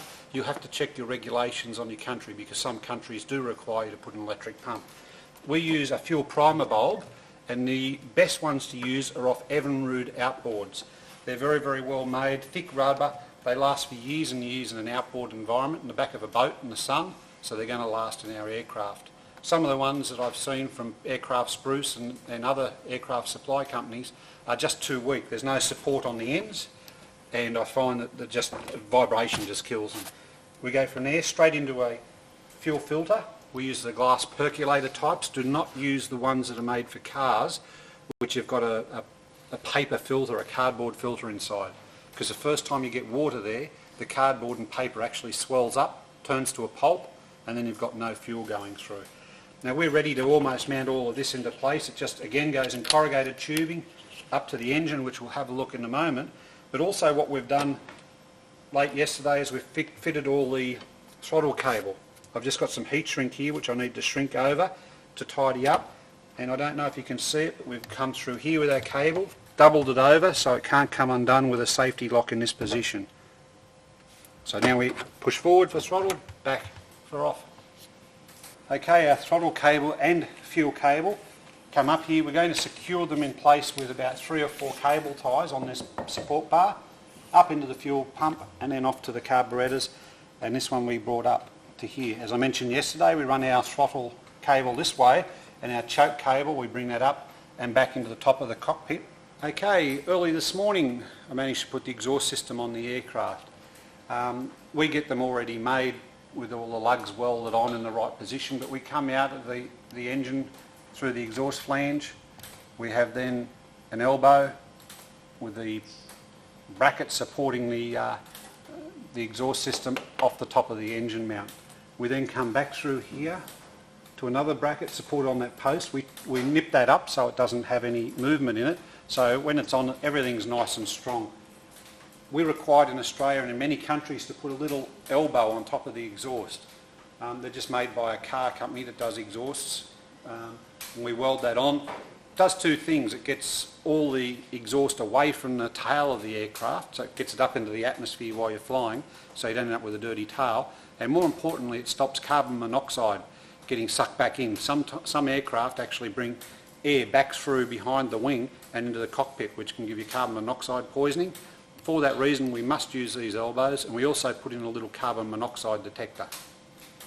All of our cabling through here, it's all in split tubing again, and it's all very, very well put together with lots and lots of cable ties. You'll use about 4 kilos of cable ties if you do it all properly. This is our Skydat unit here. We've just got the sender unit. I've mounted on some foam for vibration, just to try and isolate it from vibration. And our relay is in here, and it's a good position to put it in. Sometimes you can have your starter relay up on the engine. It gets a lot of vibration. Here it's quite nicely protected from water because it's inside of the wing. And if ever you need to charge a battery, rather than pull all the back of the plane off, which is quite a large job, it'll take you an hour or so, you just come to here and you can hook on your battery charger straight onto here, or if you need to jump start the aircraft, you can do the same thing again. I have seen a couple of people that have put a short cable from here and they've brought it down onto the front of the pole here, so they don't need to take their fabric off. And that way, if you want to use a little solar charger in your hangar to keep the battery topped up when you're not flying or over the winter months, all you do is plug the solar charger onto the frame and onto your little extension here, and off you go. Fresh battery all the time.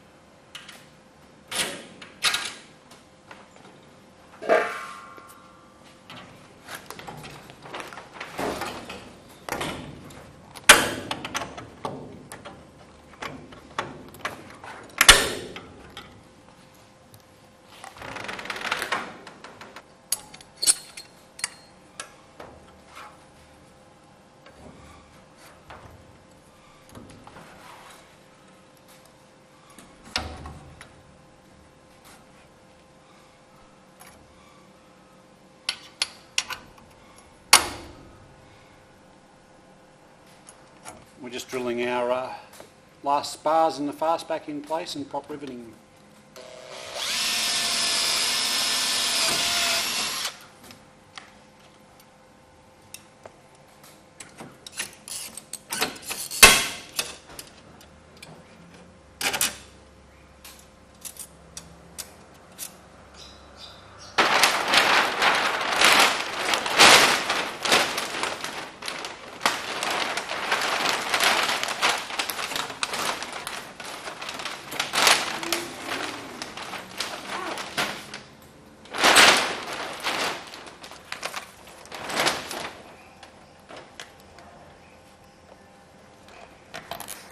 When you're doing the fastback, you just start just with a couple of cable ties and you leave everything really loose and allow it to be moved backwards and forwards a few times.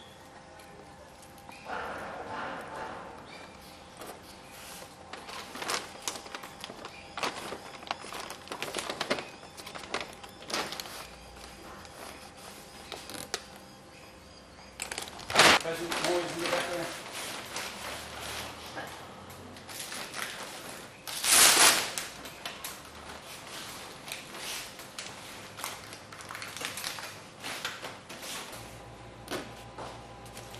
Okay, that's our last cable tie.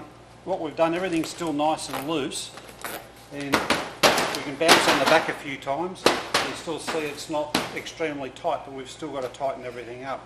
What I like to do is just move everything, roll it with my hands, bash it a few times, and then just take up the cable ties about 1 centimetre at a time. And you just sort of work your way. If you pull one tight, you'll just end up breaking the fabric, pulling the eyelets out. So just you work your way up, centimetre, 5 millimetres at a time, and just work your way around. I usually like to start to come from the bottom first, so we just pull everything on. So I just pop underneath, tighten a few, then work our way up the side. And you'll do that 3 or 4 times going around, and you'll end up with a really nice, tight fastback.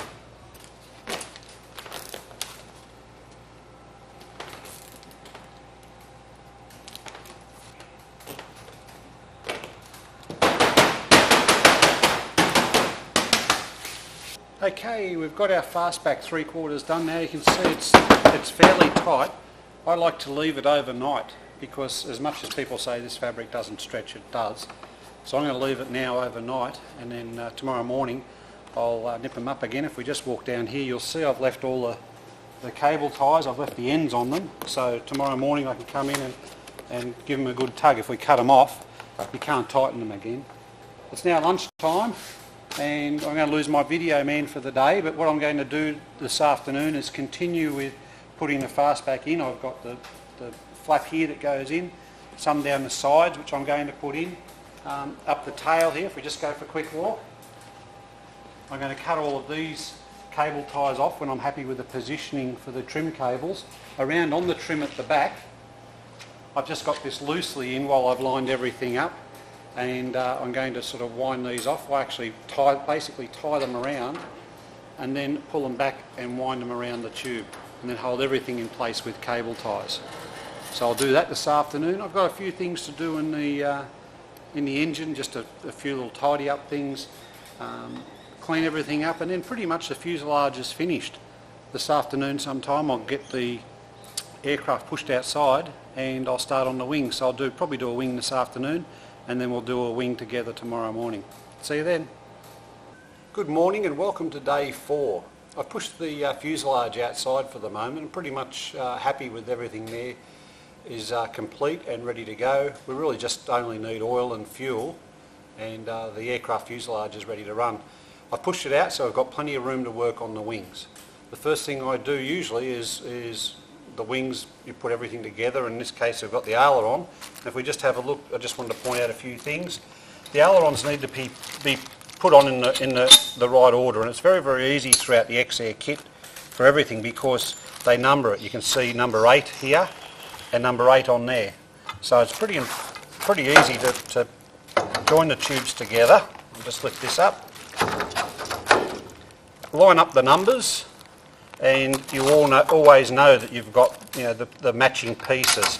If you have it out 180 degrees with the ailerons, or you have the wrong tube on the wrong aileron, it can cause problems because you just won't be able to line up the aircraft when we're fitting the ailerons to it later and trimming it all up. Another important thing I'll mention while we're here is this is the right aileron, and it's usually marked right. They always are in the plastic, but if you ever take it out of the plastic and forget which one it is, it's easy to know because we can see the seam here where they've glued it. When they've actually slid the fabric over the aileron structure, they've glued it, and the glue mark is always to the bottom. So we know that this one is the actual right aileron because when we roll it over in its right position, we've got a nice skin on top. With all these nuts and bolts, again, just tighten them up, nip them up, don't over tighten them. And I'll just tighten this one up and I've got the right size spanner, and we'll get into assembling the main wing.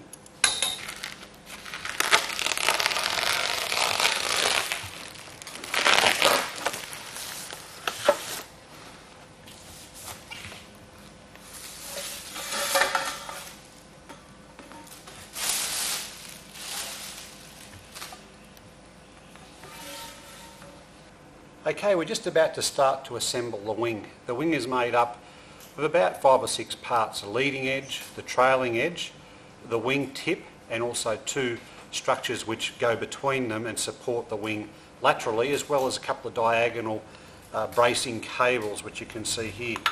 The wing assembly is very, very easy. Some people do get stuck on it though. I hear stories of people taking 3 or 4 days just to do the first wing, and then 15 or 20 minutes to do the second. They should really only take about 20 to 30 minutes if you haven't done them before. What we've done, we've unpackaged everything. Again, it's all pre-drilled and numbered. You can see here the drill holes here, they go down in this area here. I've highlighted the number 4 around here. That lines up with number 4, which is on the rear of this tube. It may be hard to see down this end. That lines up with that. The important part is when you're undoing this is to put it back together in the correct way.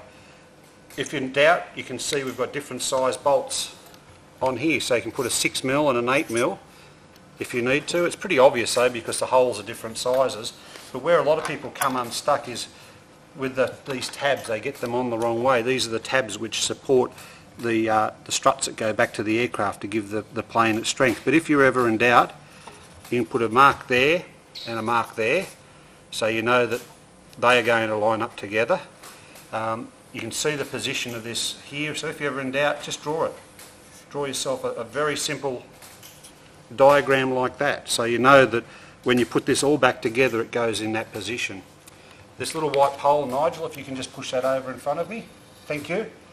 This is one of the braces that goes across to support the leading edge and the trailing edge of the wing. One end, this end, is cut off square, this end has a cutout, and when it's all assembled it goes in here like this and enables the wing to actually bend forward, this bar to go forward, and that gets it into the wing's fabric, as we'll show you a little bit later. You'll usually see, as on this one, some little plastic washers. They're not worth the effort of putting them on there. It's really only for people that are taking the wing apart all the time. It just stops the paint wearing off as the wing goes backwards and forwards. Most aircraft are just assembled the once, and we really never put them in. So we'll just start to assemble the wing at this time. When you're doing this, just so you don't get out of sync and know where everything goes, lay them out on the floor in front of you. I find that's the best way. Everything here should be finger tight. The other end should already be done. So see how I'm gripping the cable, putting it down as it comes off. The next ones we can wind off are on the back. Now what I was suggesting is the other end is usually tight. They do it up normally in the factory, but it always pays to check. This one's being a little bit aggressive to get off. I'll just use a... Okay, now in that situation you could have dropped that, and as a new person of the aircraft you may not be sure of which way it goes. I know because I've built a few, but by this simple little diagram we know that it goes that way. So we can place it like that. We've got a mark on the top, so we know that mark needs to be facing us when we take it back off. So we can put that there like that. Lay them out in a sequence to make it easier for you to go back together. Now, a little trick, silicone spray. Sometimes the clearances and tolerances between this wingtip tube and the main tube are fairly tight, so I always like to just give it a bit of a spray of silicone up inside, and you'll find that that makes it a lot easier. You can tell the tubes that are going to be difficult because you can see, I don't know if we'll get this on the video, but you can see quite aggressive scratch marks there as they've sort of slid this tube into the other one. This one shouldn't be too bad, we'll just see how it goes.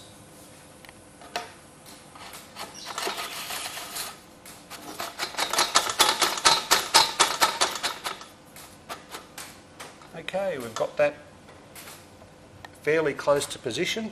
So first off we can put our bolts in.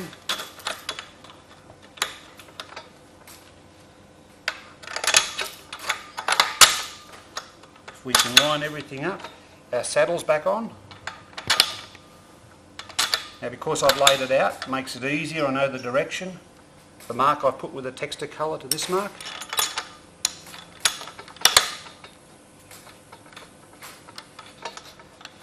That's it. Okay, I've got my little diagram here, so I know that this one goes on this way. Again, a little bit tight.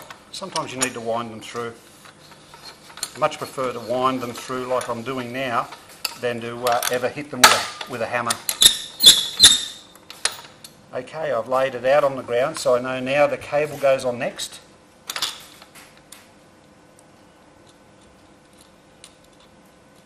This is harder and you can't see it. And we've got our large nut to go on this side.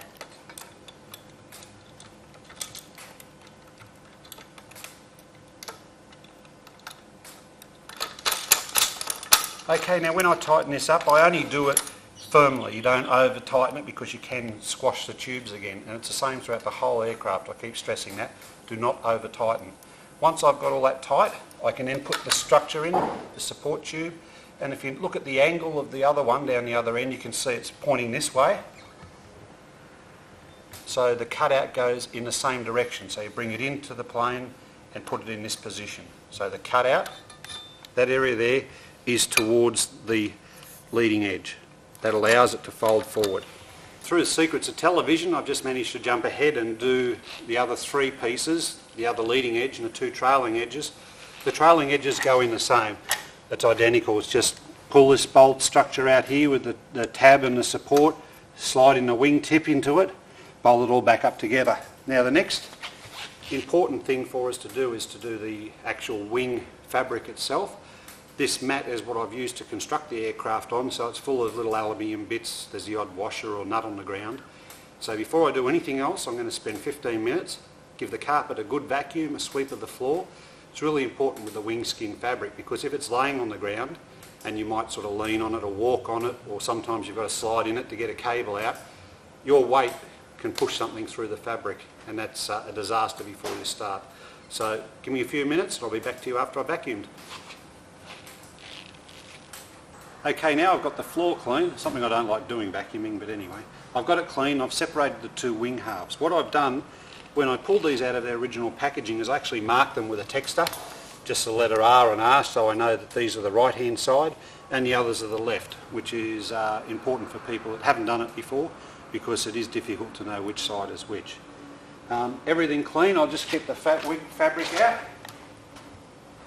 Best suggestion is to keep everything in its plastic container until you're ready to use it. That way you won't have any problems with it getting dirty. And again, it's pretty easy to work out which wing is which. This is a part that we don't use now. We'll just roll this out. Okay, this is the leading edge here, which has got the colour. The trailing edge, and I can tell by the seams that this is the bottom. So this wing is the left-hand side. It's not the one that we want for our first one. We want to use the right-hand side. So we'll just check this one. And you can see leading edge, the underneath of the wing, so it's obviously the right-hand side. Inside the leading edge of each wing, there's actually a foam insert. And this is really important because it maintains the aerofoil shape of the wing while you're flying, especially when you've loaded it up under speed. There's a few little tricks to this, and that is one end is actually narrower than the other. I've just unrolled it, and if we put them up together, you'll see there's quite a bit of difference in the width of this material, and that's this is the wing tip and this is the wing root. So it's always important to put the right end in, otherwise it just won't fit. And we do this by inserting this material into the pocket on the leading edge of the wing. It takes about 5 minutes to do. You need 2 people to do it. It's impossible by yourself, but it's good fun to do.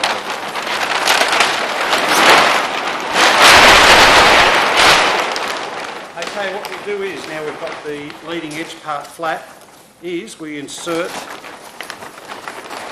this sponge sort of material up into the leading edge. So I'll get it in as far as I can. If you fold it in half, it seems to give you better strength when you're pushing it in there. So just do a little bit at a time and feed it in.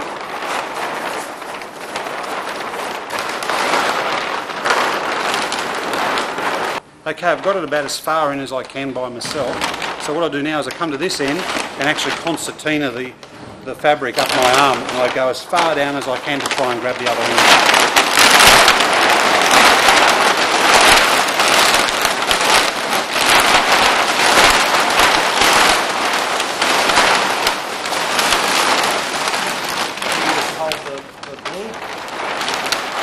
Got it, you can just slowly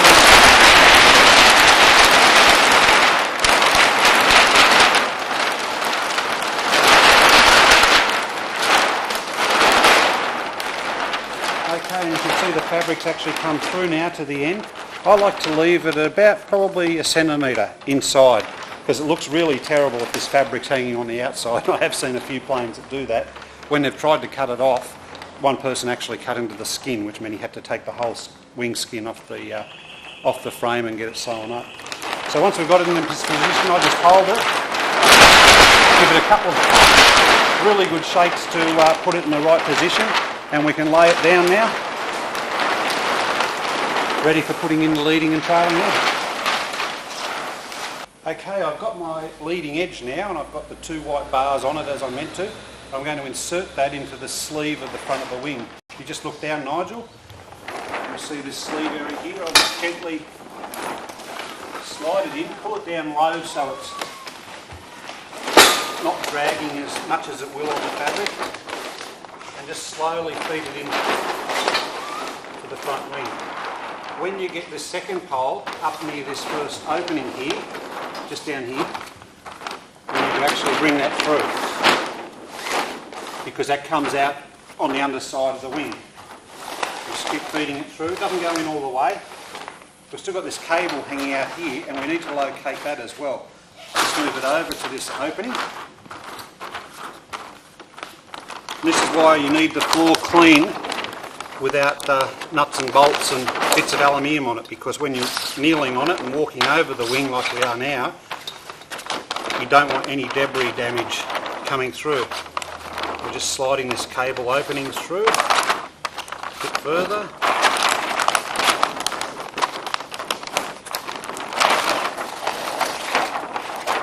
It actually goes underneath. So I'm pretty happy with that. We'll now do the trailing edge. Now what I've done on the trailing edge, there's a aileron support bracket on the end. I've already taken that off. Otherwise you won't get it in.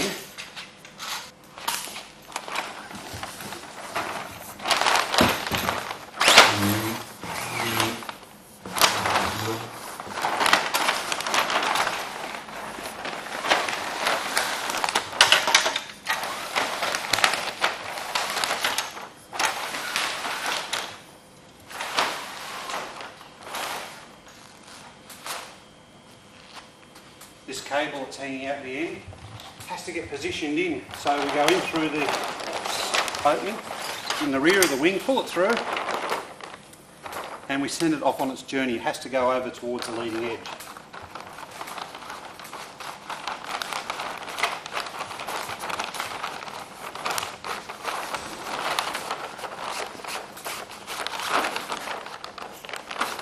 It's one of the jobs that kids like, is sometimes you have to actually get up in the wing to pick up that cable.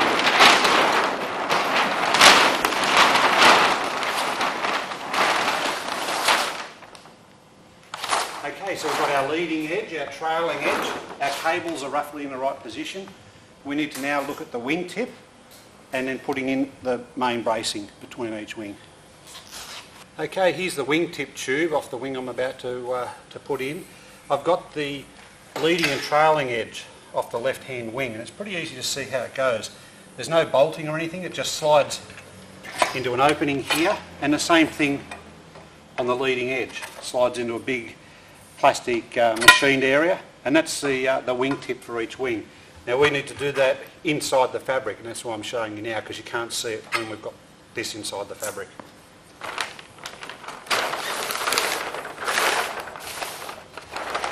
This part of it is hard to do because you can't see it, but what we need to do is locate the end of the wing.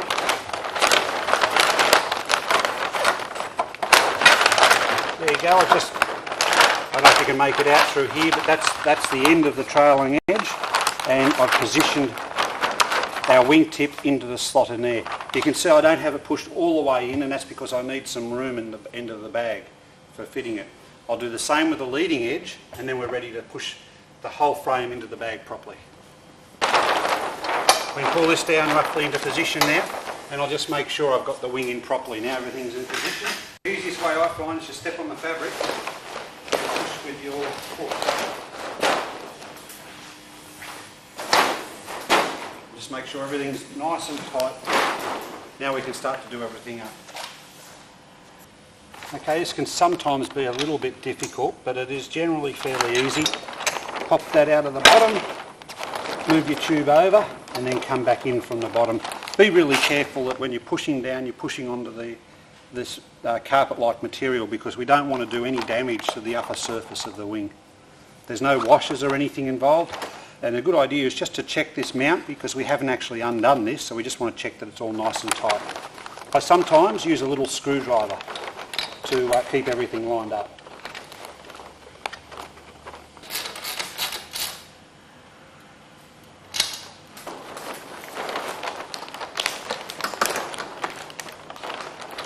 Okay, I've got the cross braces in for the wing to give it its support. Now we do the diagonal cable bracing, and these are very simple. The first one always goes on easy because there's plenty of slack in the wing, so we just pop that on, then tighten it up, and then put on the one on the leading edge.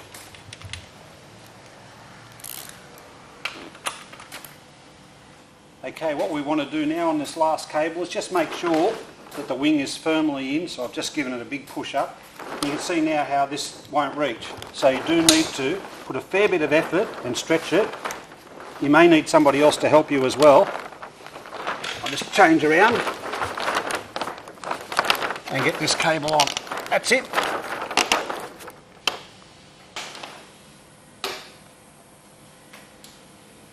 Okay, we've got the wing done, we're just putting the aileron on now, so I'm just going to lift up this trailing edge, just to give us some room. This is the end of the aileron, the inboard end, and it's very, very simple. We take the safety pin out, align it up, slide it in. There's basically 4 attach points for the aileron, one at each end, and 2 what we call bearings in the middle. We just come down to this bearing. This is how they come supplied by Xair. They've got a funny little screw on them and a safety clip. This little screw's pretty much as good as useless. Just take it off, throw it away and put on a nylock nut. These line up with little holes. You need to juggle them in because you've got a couple of bearings.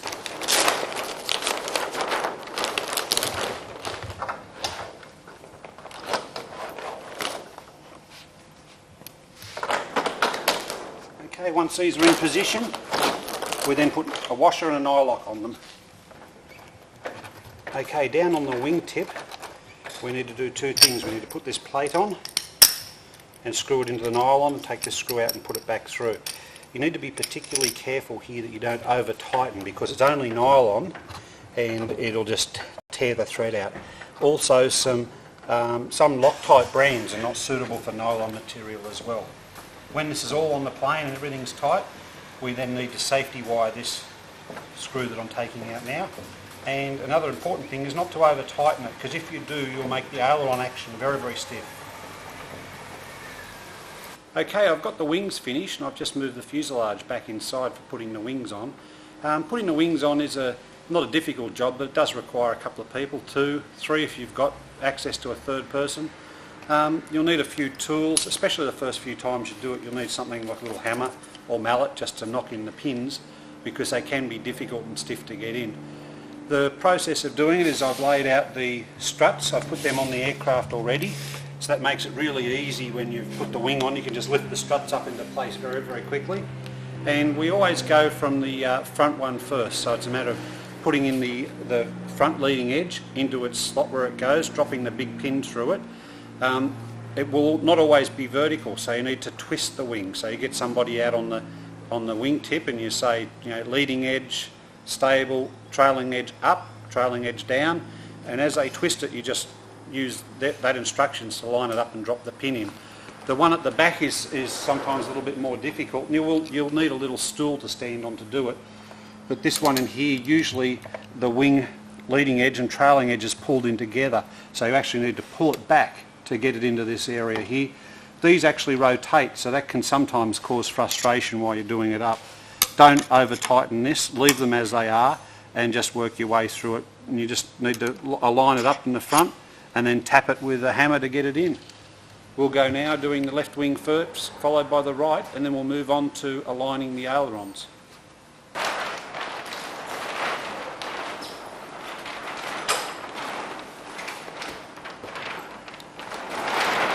Okay, come in, trailing edge, walk it around, that's it, hold it there. Come around, hold it there for a minute, up, a bit more, just give that a tap.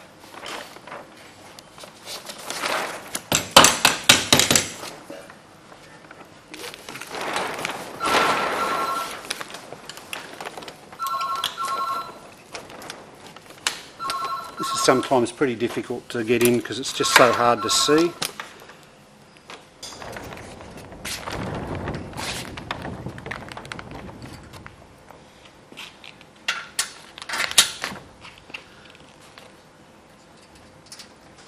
Just pull down a little bit on it.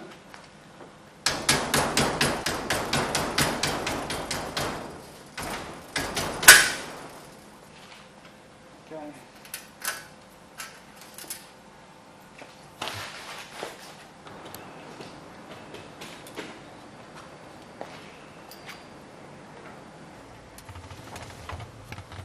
Okay, we've got our wings on, and the next thing we need to do is to align the ailerons. It's something a lot of people get wrong, and the planes will fly a little bit crooked or crab because one aileron's down further than the other. We need to do it with the stick in the central position, so pretty much I just push it forward, tying a string to the side as you've just seen, go round the stick about 3 times until I'm happy with it being in the right spot, go around this side. We just tap it over if you need to, and then I tie it off on the structure on the side. While we do this, it just stops any aileron movement at all. The stick just physically can't move, and that's really important for when we go up on top and adjust the ailerons.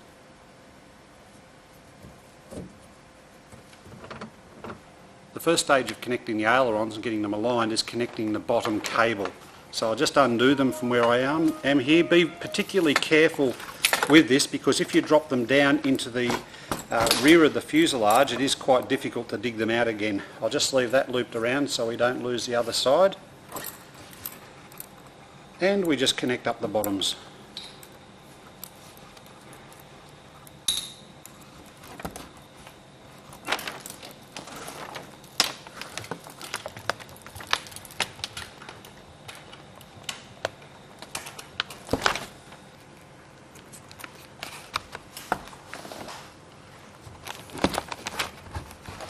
Can be sometimes quite difficult to do by yourself and get into the other side.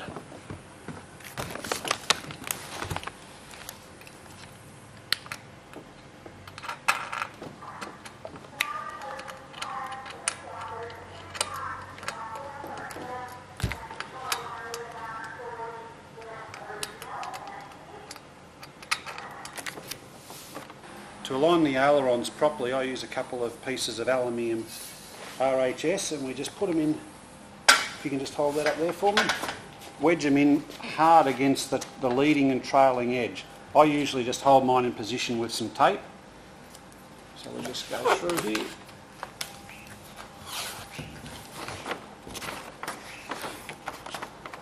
It's not a pretty job, but you only just want it to hold it into place firmly while we do the adjustments.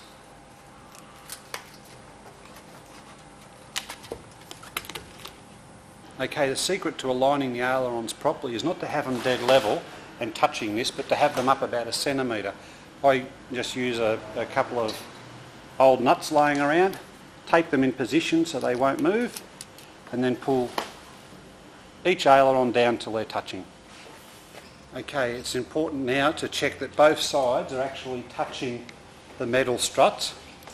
So you just look out there. It's often good to have 2 or 3 people just to have a look, and you can see maybe how much slack we've got in this cable underneath. What we need to do is to tighten that up to remove all that slack. So just in review while we're doing this, I'm just making sure that the ailerons are not moving. They're still in the right position. I've checked that the stick is still in the middle, and now what I've done is I've wound a bit of slack out of there. I'll just double check again both sides.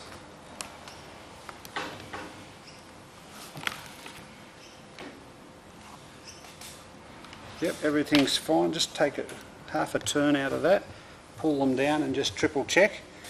Okay, what we've done now is that is now fairly firm. We don't want it really tight, but we just want it just firm like it is there now. What we do is we lock that off in position with tie wire, and it assures us that with a stick in the middle that both of the ailerons are perfectly aligned.